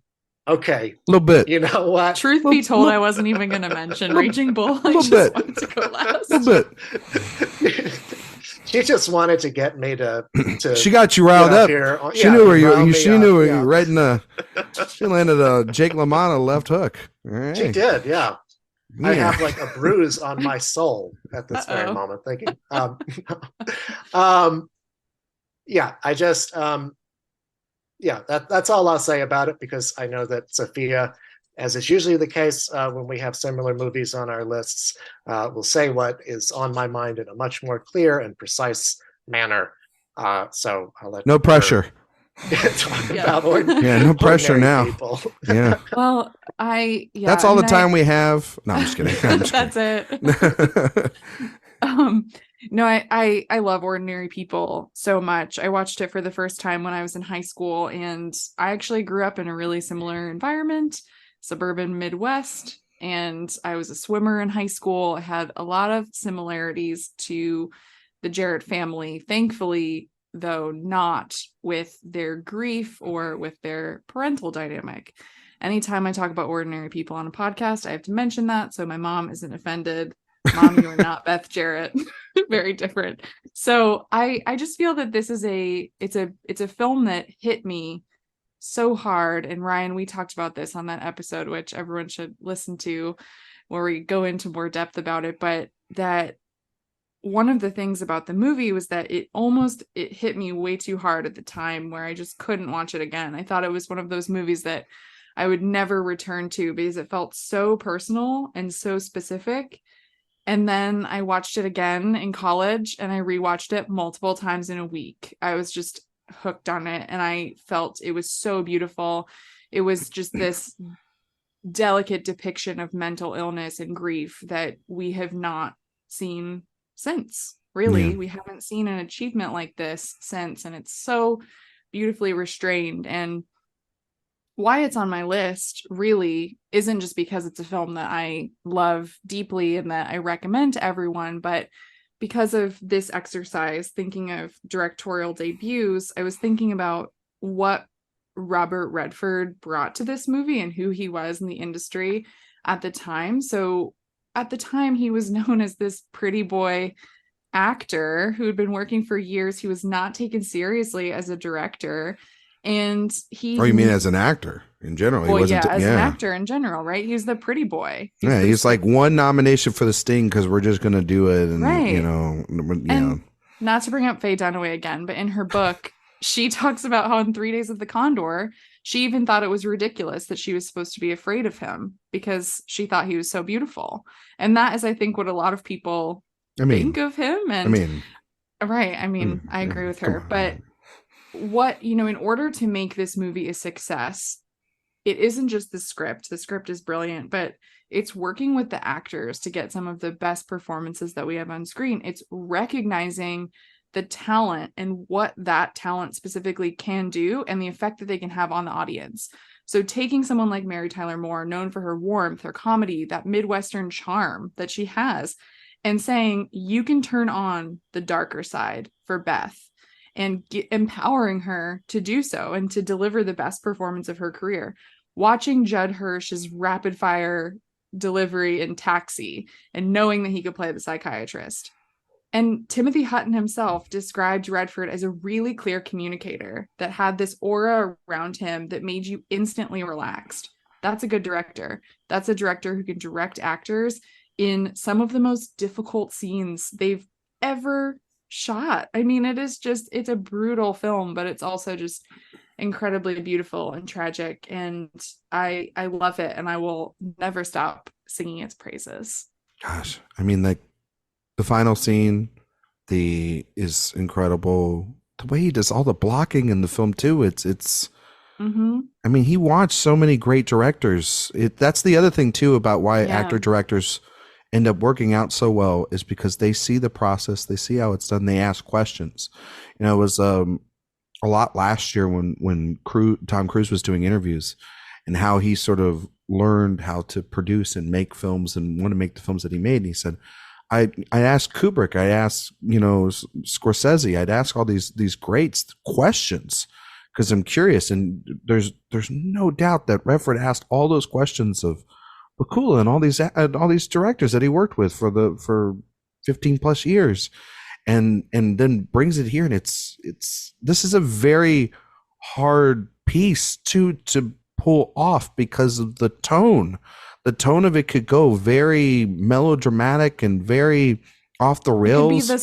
It could be the sun. Like we've seen many films that have tried to do broken relationship, broken families. I think one of the only ones that I've seen in the last, since this film's come out that really has nailed that is something like In the Bedroom, which is, I think, very close to the kind of film that this is in terms of really dissecting the grief within a family and how everybody handles that differently. And that's what's so brilliant about Ordinary People is everybody handles it, and we get those glimpses of their lives before, so we know what kind of people they were before, their relationships and everything. And like the scene that's one of the more terrifying scenes, and it's almost just like, I've been at a scene that's been like that, when they're trying to take the Christmas photo, and how she's the minute they want to get a 3 shot of all of them together, it's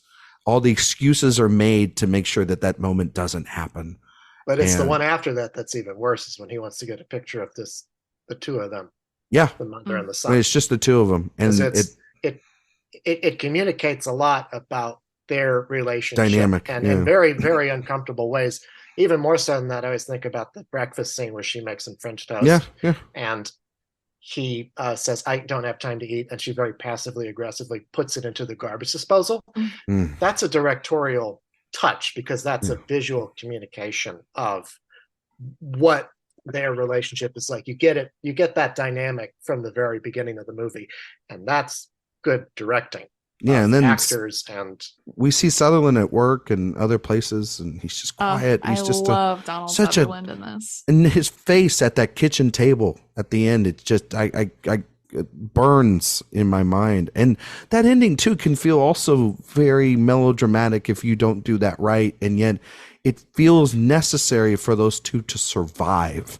And it's really a movie ultimately about, you know, getting past this event and then surviving it, with or without each other, is entirely up to that family by the end of it. And it leaves still a vast open window as to what that family's dynamic is going to be for years to come. It's such an impressive film. It's one that we've talked about a lot already. So, by the way, I should say before we move off the subject, I realized that when I said that Redford was the best of the actor turned directors who were feted by the Academy, I forgot that the very next year was Warren Beatty's Reds. So I was going to say something, but I was thinking. Sophia was like, yeah, she was about to jump. Directorial debuts. Virginia Woolf was Sophia's number 2. Zach had Ordinary People at number 2, and I had Badlands at number 2. So that means Josh is the only one that hasn't given his number 2. So Josh, you're number 2. My number 2 is it's the famous One and Done that I had to include because I just love the movie so much. It's one of my all-time favorite films. There's just no way that I could not talk about it. And I understand why it feels weird to include it on a list like this, but it is a debut, and that is The Night of the Hunter from Charles Lawton. Yeah. I absolutely adore this movie. Masterpiece. I just love that it is this twisted fairy tale. That is the element that I always respond to the most, that it is like this childlike whimsy to it, but with a very sinister undercurrent that's just beating all the way through that. And just one of the most beautiful movies I've ever seen. Like, every single shot in that film is gorgeous. I think it is one of the best looking films ever conceived. And the fact that Charles Lawton was able to showcase this with his very first feature and provide us with such striking imagery, with this story that is simple, but at the same time you're just so engaged by all the turns that it's taking, and it just is such an invigorating way to just showcase this narrative. I just find to be so captivating. And I mean, Robert Mitchum, one of the greatest performances I've ever seen. He is so unhinged, but you are glued to the screen. Like, it's a crazy performance, but it is so in command and control that you just can't look away. You hate him, but love him at the same time. Yeah, everything about this movie is just incredible and brilliant. And I'm glad that Spike Lee agrees with me on that front. Yeah. It's a shame that Lawton never directed again because of the reception to this film, because I think that this shows a master behind the camera. And it's a shame that it's a one and done, but I still think as a debut, it's one of the absolute best out there. Yeah, I love that movie. Yeah, it almost made my 5.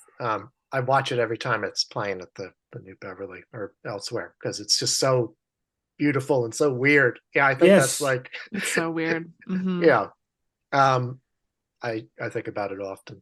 Yeah, get it on. I watch it every year around Halloween. It's on my every year October. I will rewatch it. Oh, it's amazing. It's on my long list. It's one that I was trying to fit in on the last second just as a rewatch. I love it. I did penalty box it, so it is an honorable mention, Josh. But I mean, it's one of those you watch and you're like, man, I wish he would have made more movies, because man, he had command and tone and everything, and just all together in like this 100-minute package. It's definitely one of those I would recommend all the listeners in the November Criterion sale to grab. It is a must own, and it's one that's just been reevaluated over the last couple of years. People have been kind of finding it off the Criterion channel and off the sales and stuff, and like you're saying, Sophia, a lot of people watch it around the spooky season too, because it's a sinister little thing. I first heard about it from Roger Ebert because it was in his Great Movies book. And when he wrote about it at the time, he was like, look, I know people are going to raise their eyebrows about this, but This movie deserves to be looked at as one of the greatest films ever made. And he's right. Absolutely. And like, my God, seriously, Robert Mitchum, I love him so much. He is so unhinged, but every single moment you are just fascinated by what he is doing. And it is one of my favorite performances ever given in a film and one of my favorite movies of all time. Yeah. Well, Sophia's number one film was Ordinary People. It sure was. So we got to go right back to Josh. Your number one film, Josh. My number one, which I can imagine some people might think like really number one, like greatest of all time, but this is a movie that just whenever I watch it, I feel like I've taken a drug. Like I feel just such a rush of emotion every time I watch this movie, no matter how many times I have seen it. And that is a movie from 1996. Oh. And it is Bound. Oh, yeah. I knew which is also my favorite movie from the Wachowskis. I knew you were going to say this because we've talked about this. I love this movie so much. I love this movie. And the fact that it's my favorite Wachowski film does not denigrate the rest of their filmography, because there are great movies in there. That just shows you how much I love their films overall. That the first one, I think, is their best. And it is just such a stylish 90s noir that feels very much of that time, but also feels timeless as well. It's like kind of this weird mix of aesthetics going on, but that just makes it so much better to watch. And yes, it relies on a lot of those tropes that you recognize, but it relishes in them. Like, it doesn't steer away. It fully embraces the kind of genre movie that it is and goes about it to make just the best kind of example that you could find. And yeah, like I'm sure some people might say it's not like high art, but I think it is so stylish and so captivating. Those performances too. Oh, I mean, like, look, I just, even for me, they are effective. Yeah. It's a very effective movie in that regard. But at the same time, you also get these sequences that, yes, can be looked at as gratuitous for some people, but that shows you the intense relationship between these two women at the center of this movie, and you understand what is driving them in each of their positions. And as the tension and suspense unfolds, you're right there with them. And like I said, it's like, it really does feel like a drug every time I watch this movie. I get so invigorated and excited when I just see the competent filmmaking right out the gate from the Wachowskis. And yeah, I love all of their movies to varying degrees, but I think there's something really special in Bound that I respond to, where it's the story of these women in this traditional noir setting, but done with such exuberance and joy, it feels like, that I just can't look away. And no matter how many times I watch it, I just get so excited to get to the end of that film with the Tom Jones "She's a Lady" playing, which I don't care that it seems weird. It's very on the top, but it's right. It just feels right. I love this movie so much, and it is my number one. Yeah, I love it too, Josh. Wachowskis are directors that I grew up with, and from the get-go, when you see a movie like that, this was like one of those movies that was on a lot late at night, HBO, Showtime, growing up, and it was on, and you're young and you see those scenes and you're like, oh, okay, that kind of hooks you in, but then you watch the film and it unfolds, and it's such a captivating story, and they just are some of the best at creating characters and memorable moments and having it all just kind of stick together. And this movie about that we mostly noir crime films like this, they're mostly from the male perspective, definitely from the straight male perspective, not being able to see these two queer characters fighting for their lives in this very male dominated centric world. And it's something that they would tap into a lot throughout their collaborations as well. And it's not my favorite. It's probably be like The Matrix or Speed Racer, which I think are 5 out of 5 masterpieces. But it's right up there. I mean, it's one of the most impressive debuts of the 90s. It definitely would be the one or two that I would consider from the 90s as well. But Sophia, have you seen Bound? Have you seen? Yeah, so I actually watched it for the first time 2 weeks ago, and Wow. it is far and away my favorite of their films. Mm. Like, and I am not the way that you feel about Sofia Coppola is how I feel about the Wachowskis. I would say they're not usually for me. Yeah. That's okay. Yeah. Okay. But this one I really loved. I thought one of the interesting details, and it's something I brought up with Nancy Meyers and Sofia Coppola, is the attention to objects I found fascinating in this movie, and how they use objects to convey additional details about the characters. And it does what a noir does best, and how it misdirects the audience throughout. I watched it on the plane, and it was interesting plane viewing, I will say, but it was On a plane? where am I supposed to watch it? At home or on a retro screen? You live in New York. Good I know, but God. I have not seen it playing here on a rep screening. Otherwise I would have gone, but You could have, if the timing felt right. So I watched it on a plane. They I've watched just some of played the it at best movies on planes. I don't watch the Wachowskis on a plane. That's just that they're too Well- cinematic for me, you know. They just Okay. played it at the New Beverly. So if you Oh man. if you had hopped on that plane, Damn and it. taken it Gone all to the way LA. to Los Angeles. Honestly, it's one. I feel like their movies are very. You got to see them on a big screen to like feel the full effect. If you're mixed bag on them for sure, even their bad movies. Like, well, they only have really one bad movie in my opinion, but you know, like you still got to see it for like the scope and for that movie too. It's Yeah. The Well, ideas are yes. always interesting for Yeah. sure. And I also just really love the central relationship. You know, yeah. it does feel like it is borrowing from a lot of noir films from the past, but I mean, Gina Gershon and Jennifer Tilly, they just have such great chemistry with each other. And you buy, I mean, a little bit more with Jennifer Tilly just because she has, I think, just a little bit more of a Yeah. fuller character. But I think both of them are really excellent in this No, they're film. And I fantastic buy that performance. relationship. Yeah. And what they're going through. And you know, even Joey Pants showing up. Oh, Great Joey too. Pants. Love him. My God, he's so good.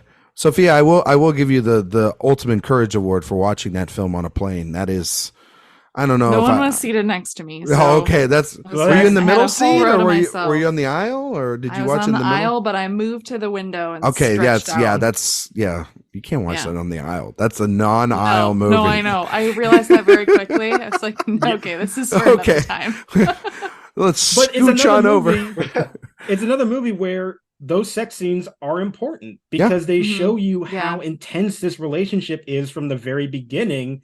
And I would even say, like, the way that it's shot, yes, it's gratuitous, but it doesn't feel invasive. You know, it doesn't feel like it's leering at these women. No. It feels like, no, we're just watching two very passionate people having this relationship with each other. And that's important to establish so that you understand why, when this plot kicks in, they would feel a compulsion to do so, to carry through with it. And I think that is something that the Wachowskis have always been able to showcase, is that they are very attuned to who these characters are, and they're going to explore them in a way that feels so authentic and genuine to the story. And I love that in all their movies, but I just feel like it's so present with their first film in Bound. Yeah.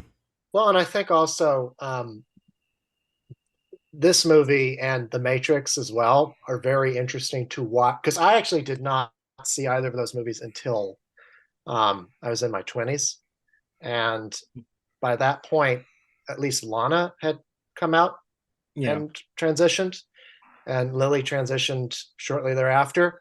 It's very interesting to watch those movies again in that hindsight, right? Because I think that when Bound, and especially The Matrix, when those first came out, they were looked at as these very kind of dude bro movies. And with the hindsight and the knowledge that this was actually made by two trans women, those movies, you can see the themes that they're working with much more clearly, right? And you understand, like, oh, this empathy for these two women was very pronounced and was there all along, right?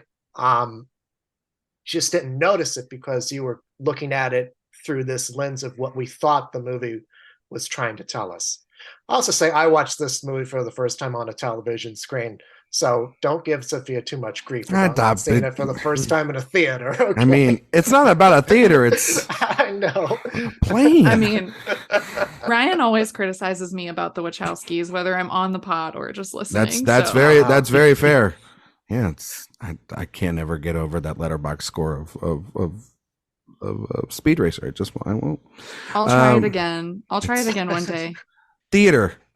We should see it in a theater.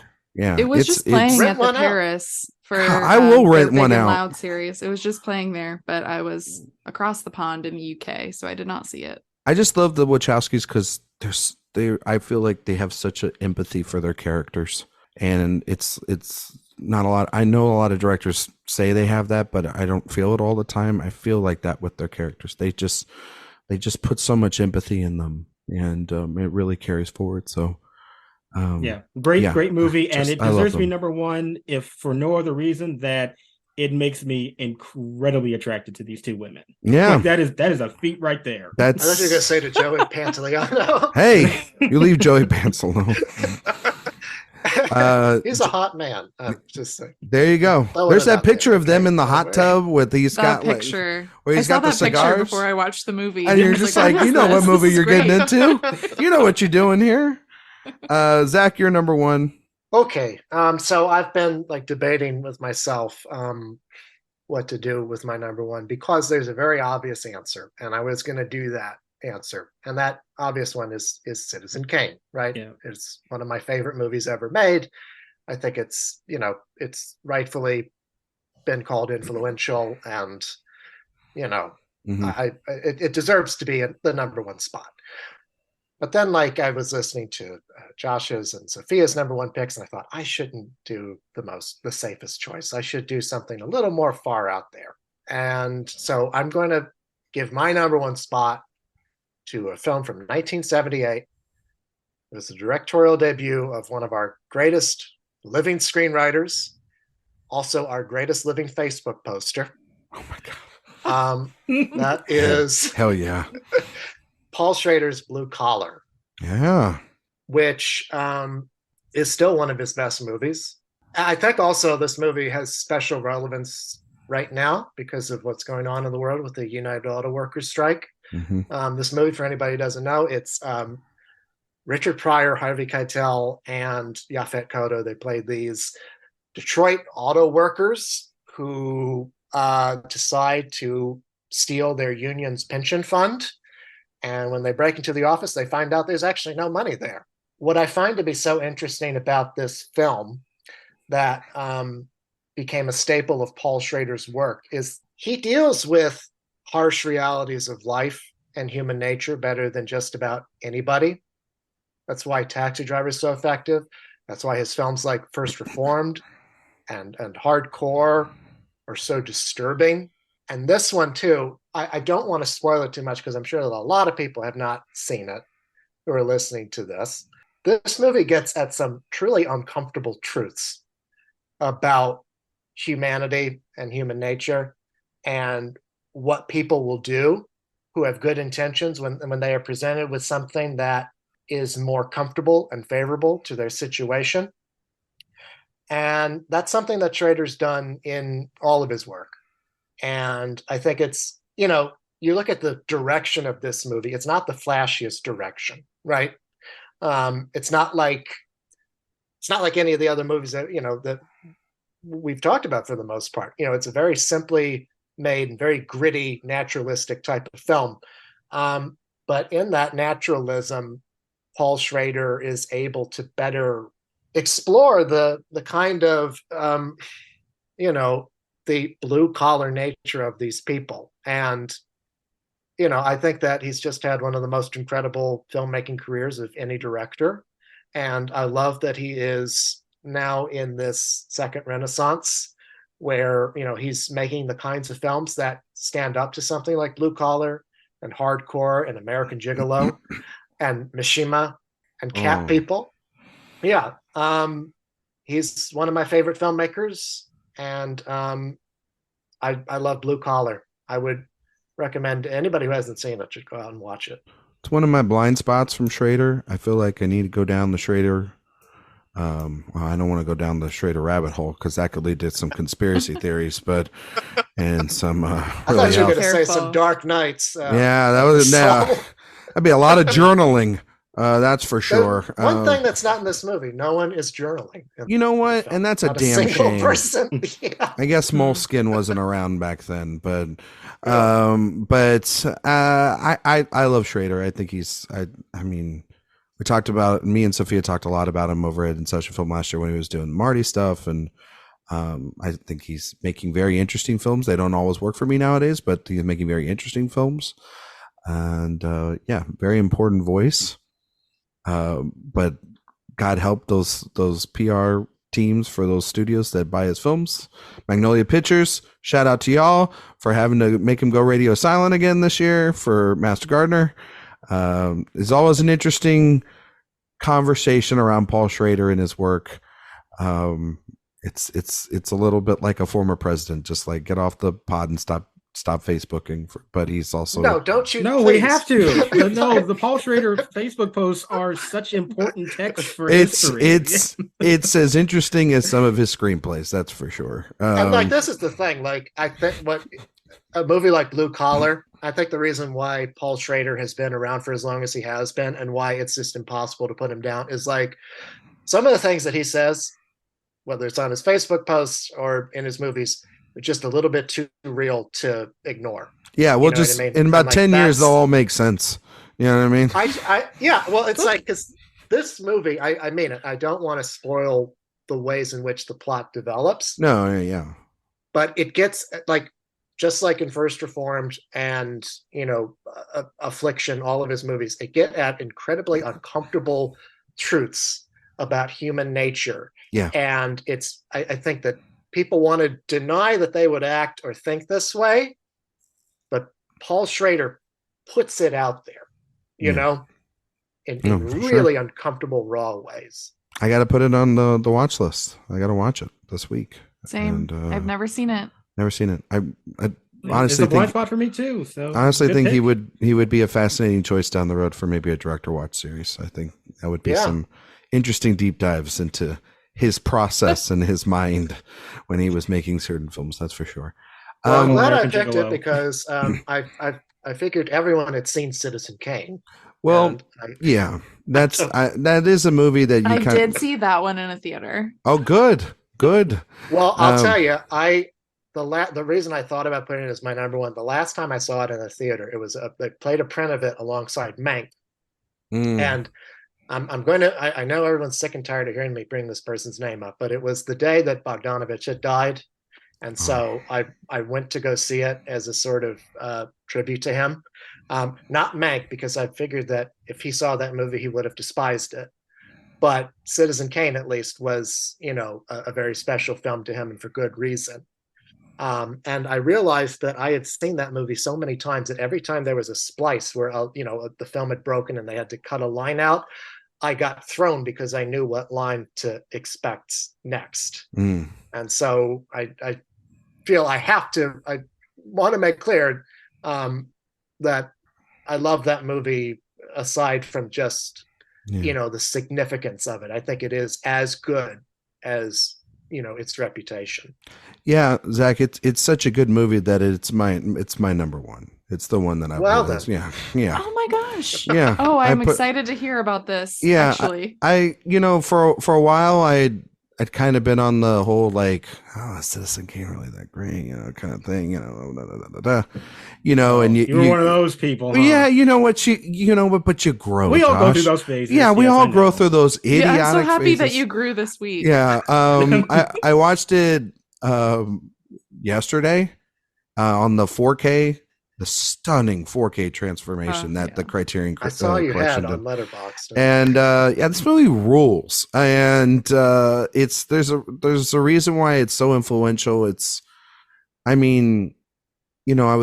forgot who I was reading. I was reading some notes, and everybody knows how much I love a movie like There Will Be Blood, and the films of Robert Altman, and these sort of American dissections of our greed and our consumption, and how the American dream is kind of a lie, And this movie is the ultimate epitome of that. And, you know, rewatching a couple weeks ago, I did watch Mank just off of just like I wanted to watch it, and I hadn't seen it since it came out, and I love that movie so much. And so then I was like, well, you know, we were doing this exercise, and I wanted to watch Citizen Kane, and it's one of those, you watch it now and you go, how the hell did he do it? How did he pull it off? Because this movie was, I mean, from the script alone, I mean, the script is now a movie. Like the creation or the ideas around the creation of the script is a movie. There's a whole nother movie about there's a whole nother movie about the creation of, maybe if even that is correct. But what you can't take away is that this young man, this actor, created something from right off the get-go of just this enormous vision, and this 2-hour film that is about the fall of many who try to disrupt the system and try to disrupt or try to change things from what they inevitably are, and how that system is always going to win. It's the line that you hear out of like Vegas, the house is always going to win. You cannot cheat the system. And within that also too, the mistakes or the things that you make by being that down-to-earth person are going to ultimately come back and bite you. You know, I was focusing a lot on the relationships in this film that he has with not just the writers that he brought on to the Inquirer early on, but the female relationships that he has, his marriages that fall apart. Like, the movie is set up like how essentially a Mission Impossible movie is set up. It tells you everything that this movie is from the beginning. And it tells you the story of this man and how he became rich and who he was and who he married and the tragedies that are in his life and da-da-da-da-da-da. And so, like, in the first 10 minutes, you'll be like, okay, cool, saw the film, bye, gotta go. But it's not about what happened, it's how it happens. How he gets into a second marriage. How he builds this lavish, secluded mansion. How he loses his son. How he rises to the top and falls. And yeah, it's an incredible screenplay. The editing is top notch. It's some of the great, it's the template for every goddamn film to come after it. It's an all-encompassing performance for Orson Welles. Does some of the makeup age particularly well? No, but who gives a shit? Because he's giving himself and putting his soul into this creation of Kane. And by the end, it's what we were kind of talking about a little bit with Ordinary People, is the ultimate film about the loss of innocence. Because what does he cling to and want the most by the end? He wants that childhood innocence back before the machine spit him out. And that's what Rosebud really is. It's not just a fucking sled. You know, it's our American soul and dream essentially right there on a platter being burnt alive. And what's crazy is this movie came out in 1941, and in a lot of ways it still hasn't changed, because the system is always going to win. That's why it is the obvious choice. But the obvious choice is that he would go on to make so many other really great films or good films, but he never got to this pinnacle to make one of the greatest films of all time. It's one of those, like, I had on and my wife was looking at me like, you're really gonna watch Citizen Kane?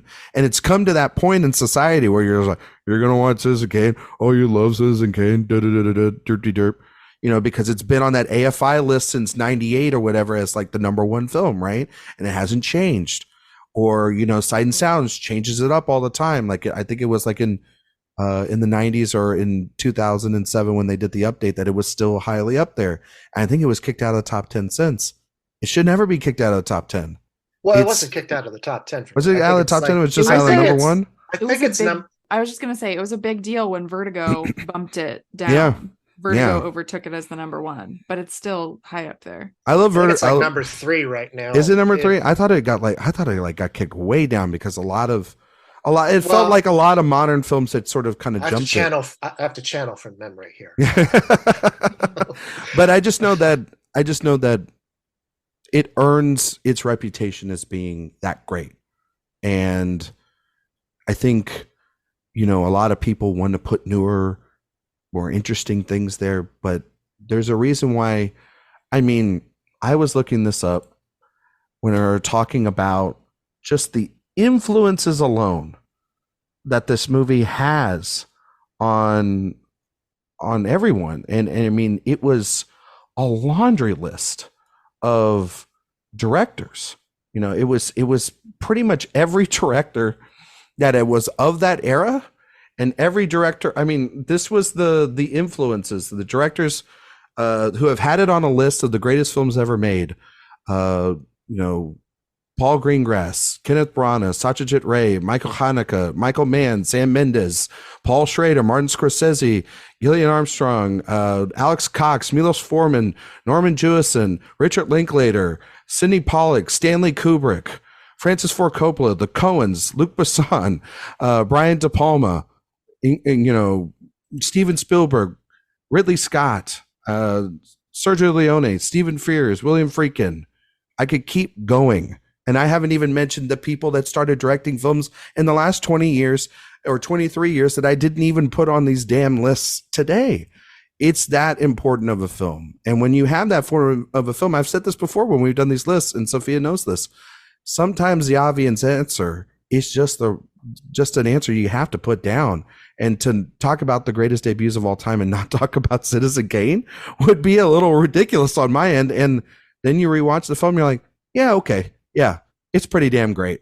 And it's pretty damn important too. That's the other thing. We can't say that about a lot of films. There's a lot of great films here, and a lot of them are very important. But this is one of the most important films to ever be made.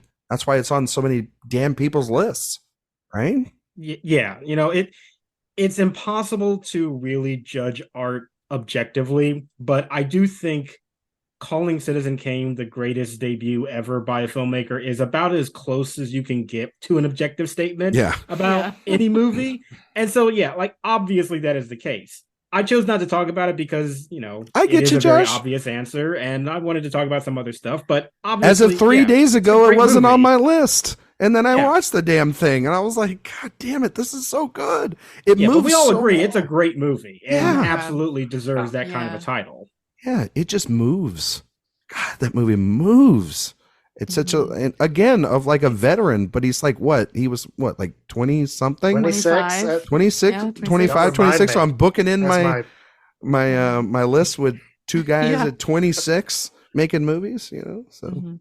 It's one of those movies too, and I feel this way about Chinatown, which is another one of my all-time favorite movies, in that sometimes these movies that have reveals or twists or something coming that you didn't see, they weaken on rewatch. But the real classics don't. They only get sharper with each rewatch. And Citizen Kane is that. It is just dazzling. And it's the perfect choice for a number one, because it's one of, if not the greatest movie of all time. If someone says that, I don't, you can't go take wrong umbrage with that. Yeah. I think also, like, part of what made it so impressive was that he had the knowledge at 26 years of age to rely on people who knew how to do things better than he did. And so Herman J. Mankiewicz, solely by some reports, writing the screenplay, and giving it that kind of depth and structure that perhaps a young man might not have had.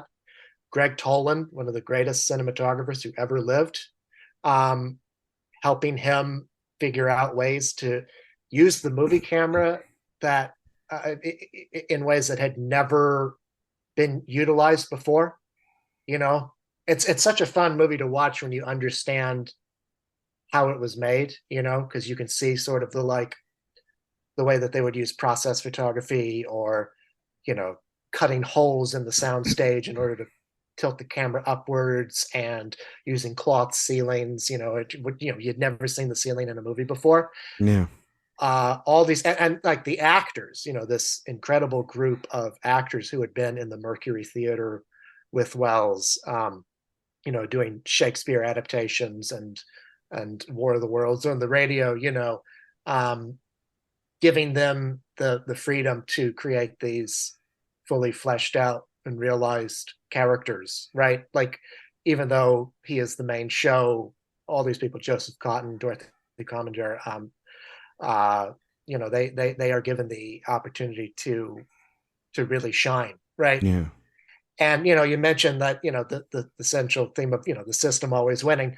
Part of the reason why this movie, Orson Welles, never got the ability to make another Citizen Kane was because William Randolph Hearst got this film buried, and RKO slashed an hour out of The Magnificent Ambersons, which we'll never be able to see. And I love that movie. I love it too.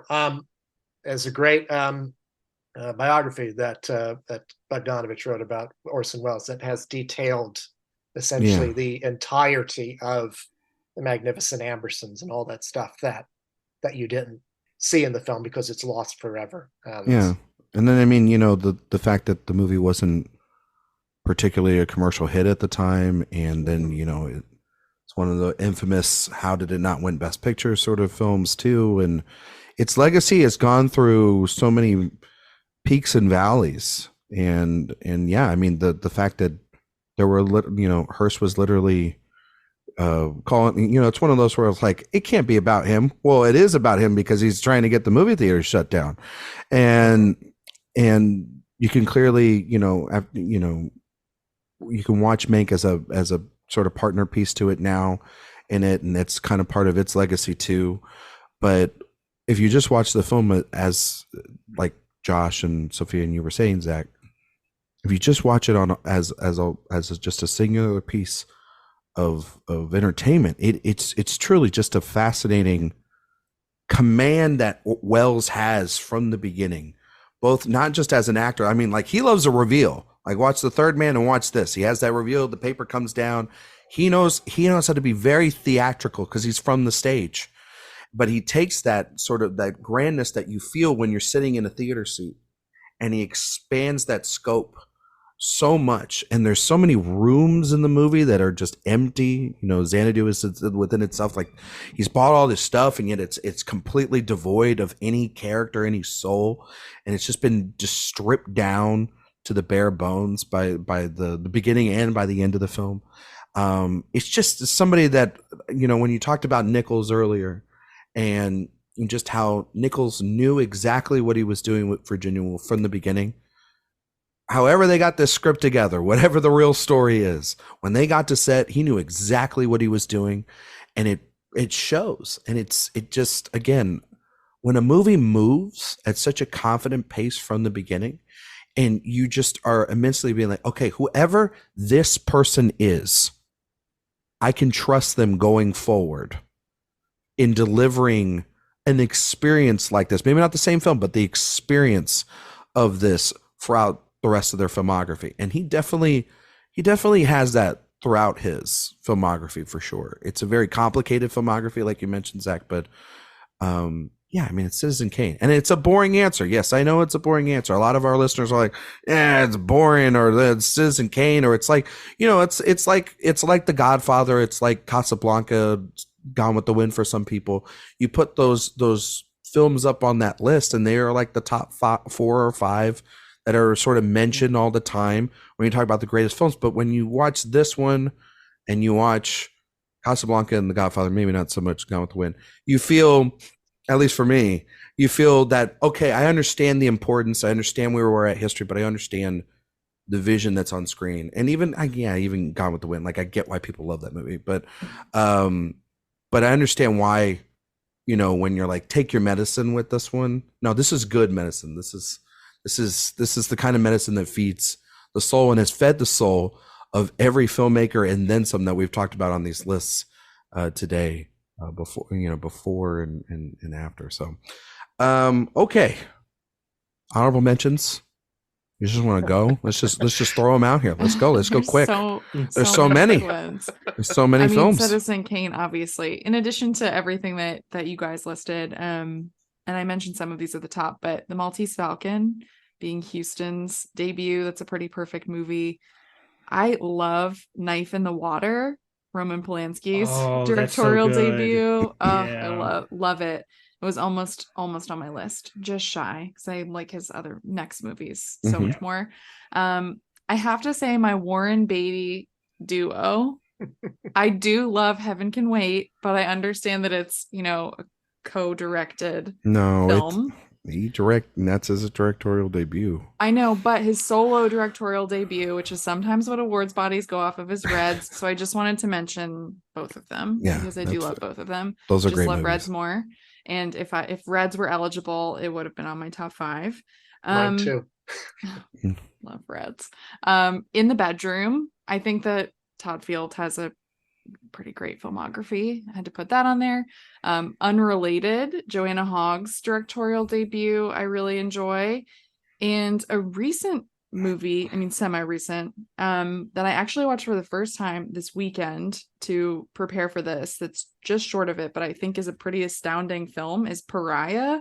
The Dee Rees film. I loved this movie. I thought it was just incredible, and the feelings it evoked in me and these characters. Oh my God. I highly, highly recommend this film. It was just such a wonderful viewing experience. Josh, you got some? I love Pariah. I love that movie. It was an honorable mention for me as well. I think it is astounding. Oh, so great. I'm glad you mentioned it. It's a great movie. Josh, you got any? Yeah. Like I said, Pariah was definitely one. I also had considered putting this actually in the 5, but I decided at the last minute to go with something different. But I want to stick up for Following from Christopher Nolan. Okay. Everybody always ranks that movie dead last when they talk about his stuff, but I still really like that movie. And you talk about a filmmaker who shows you right away what their tone and aesthetics are going to be. And just for that to come across so clearly on a micro budget level, like, I just think is very, very impressive. I like Following a lot. I still want to stick up for it. And then there were some obviously like horror movies that were in here too. Night of the Living Dead and Texas Chainsaw Massacre. I think both of them are incredible. I actually think I like Texas Chainsaw Massacre just a little bit more, even though Night of the Living Dead is one of those movies that literally like traumatized me as a child. Like like in the corner sobbing in the fetal position. Like it scared me so badly. But I think both of those movies are great. And of course, shout out to the Coens for Blood Simple. That was another very strong honorable mention for me that didn't quite make it into the top 5, but I still really love that movie. Yeah. Zach? Well, I'm going to try to not repeat anything that Sophia and Josh said, because those were all things that I thought about too. It's funny, when Sophia said she was going to go with a movie from 1970, my first thought was, oh, Hal Ashby's The Landlord. Because that was... and I've actually never seen it. Have you never seen The Landlord? Mm-mm, it's really good. You should watch it. He usually comes once a month. Putting it out there. But yeah, probably the kickoff to the one of the quintessential 70s directors, the guy who didn't make a bad movie throughout that entire decade. Another person who made their debut in the 1970s, David Lynch, Eraserhead. That was definitely one I thought about putting on there, as well as George Miller's Mad Max. Films from the 90s independent cinema boom, things like Bottle Rocket, Hard Eight, Boys in the Hood, I thought about putting on there. I looked at sort of micro budget things like She's Gotta Have It, Who's That Knocking, like I said. Repo Man from Alex Cox, one of my favorite movies. Animated films, The Iron Giant, Red Bird. Oh man, what a movie. Being John Malkovich too, from the same year, speaking of those. Shallow Grave as well. There were some that I kind of took off as a technicality, such as Take the Money and Run, Woody Allen's movie, which I depending on who you talk to, was his first or second movie. I guess technically What's Up, Tiger Lily. was his first, but It's the Warren Beatty problem. Yeah. Right. Yeah. Both of the Scott brothers had very great debuts. Ridley with The Duelists and Tony with The Hunger. Yeah. I love The Hunger. The Hunger's good. Good movie. And speaking of that Warren and Woody problem, do you count Sugarland Express or Duel as Steven Spielberg's first? Sugarland Express. That's probably it. But Duel, Duel's good. Yeah. Looking at some international movies, it was really hard for me to say, to not have things like Knife in the Water, 400 Blows and Breathless, Elevator to the Gallows, Louis Malle. Breathless. Yeah, started an entire movement of French cinema. Shadows from John Cassavetes. Yeah.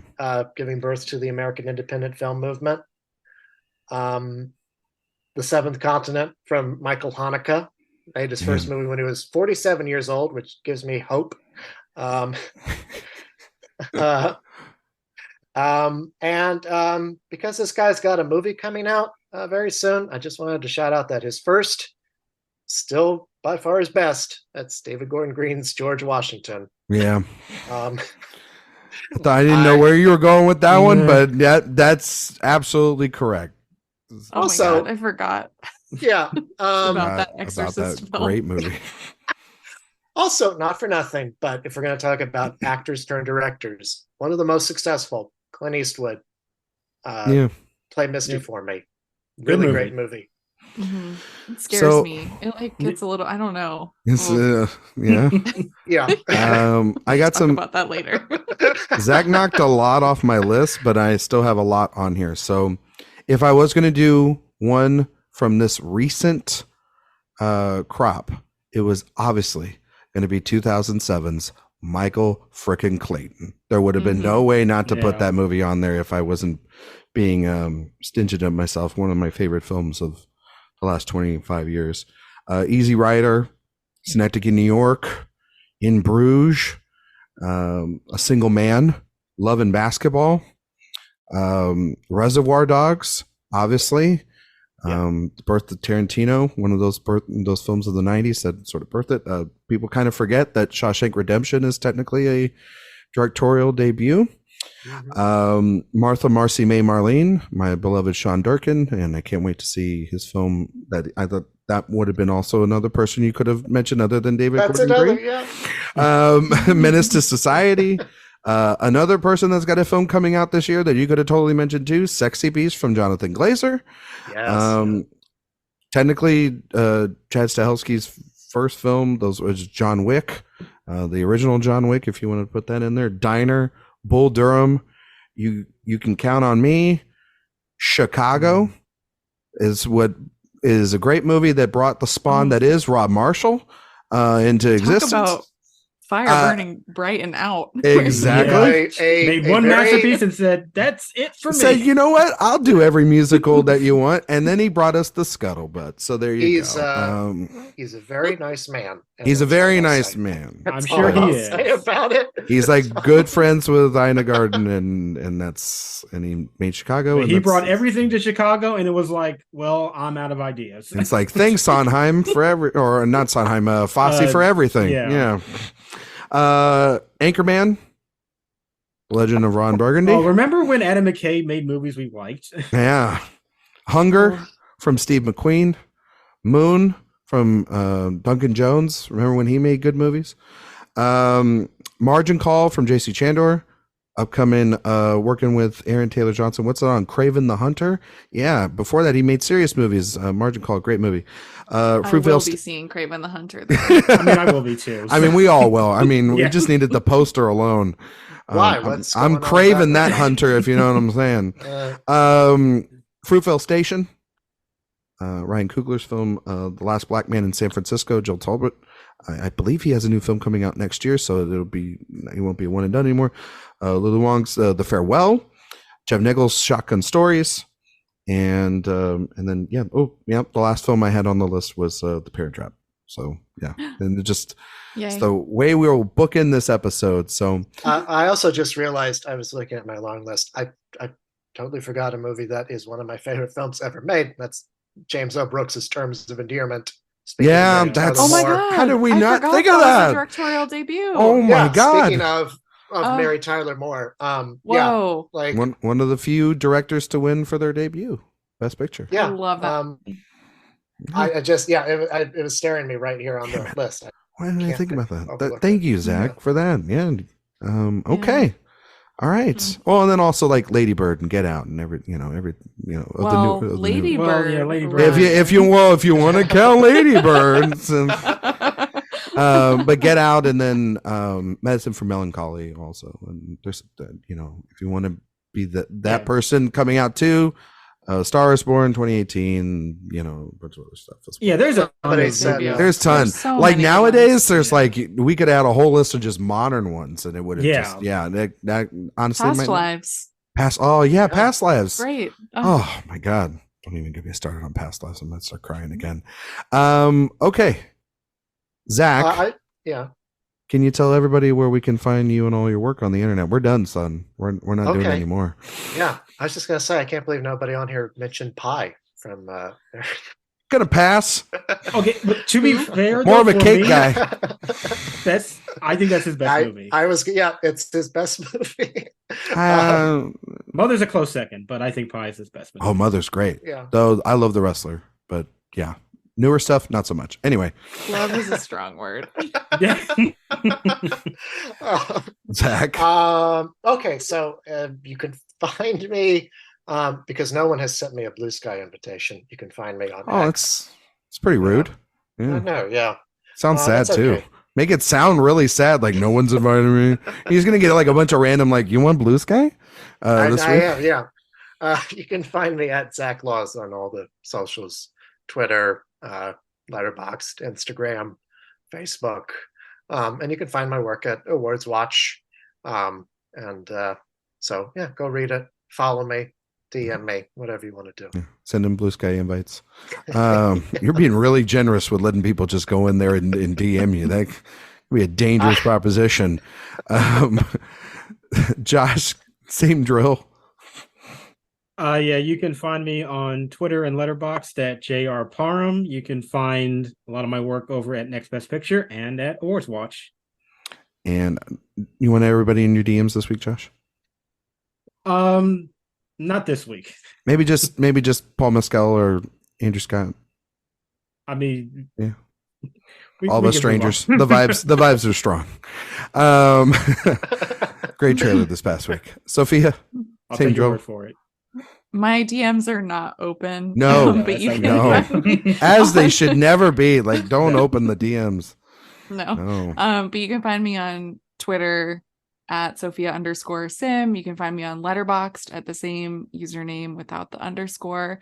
You can find my podcast, Oscar Wilde, at Oscar Wilde Pod. We release episodes every Friday.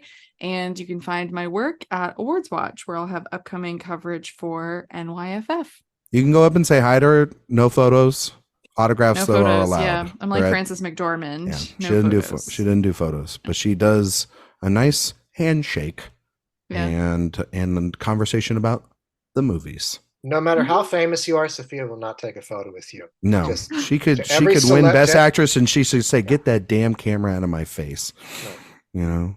Any celebrity that wants to say that they were with Sophia Sim at Yeah, they couldn't retweet and have. have that conversation, right? Yeah. Like that was going on, and they'd be like, "I don't have any photo proof. Doesn't exist." No. So, which black turtleneck was she wearing that week? You Oh my never know. I will be around Lincoln Center in a black turtleneck. That is how to spot me. Exactly. Yeah, that's how I can find her in a crowd of people in New York, because nobody else wears a black turtleneck in New York City. You know, No. it's just nobody else. You can find me on Twitter, I guess, Instagram, and Letterboxd at Ryan McQuade 77. You can find all my work here. I might have one or two things for New York Film Festival, and then I'll also have we'll all have regional film festival and late film festival stuff coming out in October. Also, we want to check out just everybody else's work that's already been at Venice and Telluride and TIFF and Fantastic Fest and all the different fests that we've been covering. We've been covering it nonstop the last couple of weeks. While you're listening to this show, if you want to listen to another show we do Director Watch. Myself and Jay Ledbetter were knee deep in a Denis Villeneuve series that was supposed to conclude with Dune 2, but thanks a lot, greedy freaking people who don't want to pay the writers and the damn actors and everybody else involved. It's simple. Just pay them. We could have saw the movie already. It would have been great. But anyway, this week's episode is Blade Runner 2049, and it features none other than our own Sophia Ciminello right here. And it's a great episode, and you should all listen to it. And you, while you're at it, go on Spotify and on iTunes and give us 5 stars and tell us why you love the show and all that other stuff. You also should sign up for the newsletter, so you get an email twice a week, and you get it conveniently sent to your email. And it's got all of our stuff, all of our reviews, the podcasts, everything you love from the site, all under one roof. Please go subscribe to that. We'd really greatly appreciate it. Next week's show, we won't be talking about the creator because I don't know if I'll have time to see it, but I've heard good things. And inspired by the creator, we're going to be talking about our top 5 sci-fi films, a list that I know Sophia will not be a part of because she's not a big fan of sci-fi, but that's just okay. We all have. That's okay. Also, I'll be covering New York Film Festival, so I'll use that as my excuse. That's true. Though there is a sci-fi movie, technically there isn't like faux, kind of like technically sci-fi. That is true. Which technically, I think it is sci-fi. I think it is sci-fi. So there you go. To be clear, these are the top 5 movies that have premiered on the Sci-Fi Channel. That's true. Sci-fi originals. Yeah, so Sharknado, indeed. Anyway, okay, I wanted to make sure Mosquito, before I made my list. So reruns of Blade Trinity. That nobody. Yeah. So, but until then, thank you all so much for listening, and we'll see you all next time.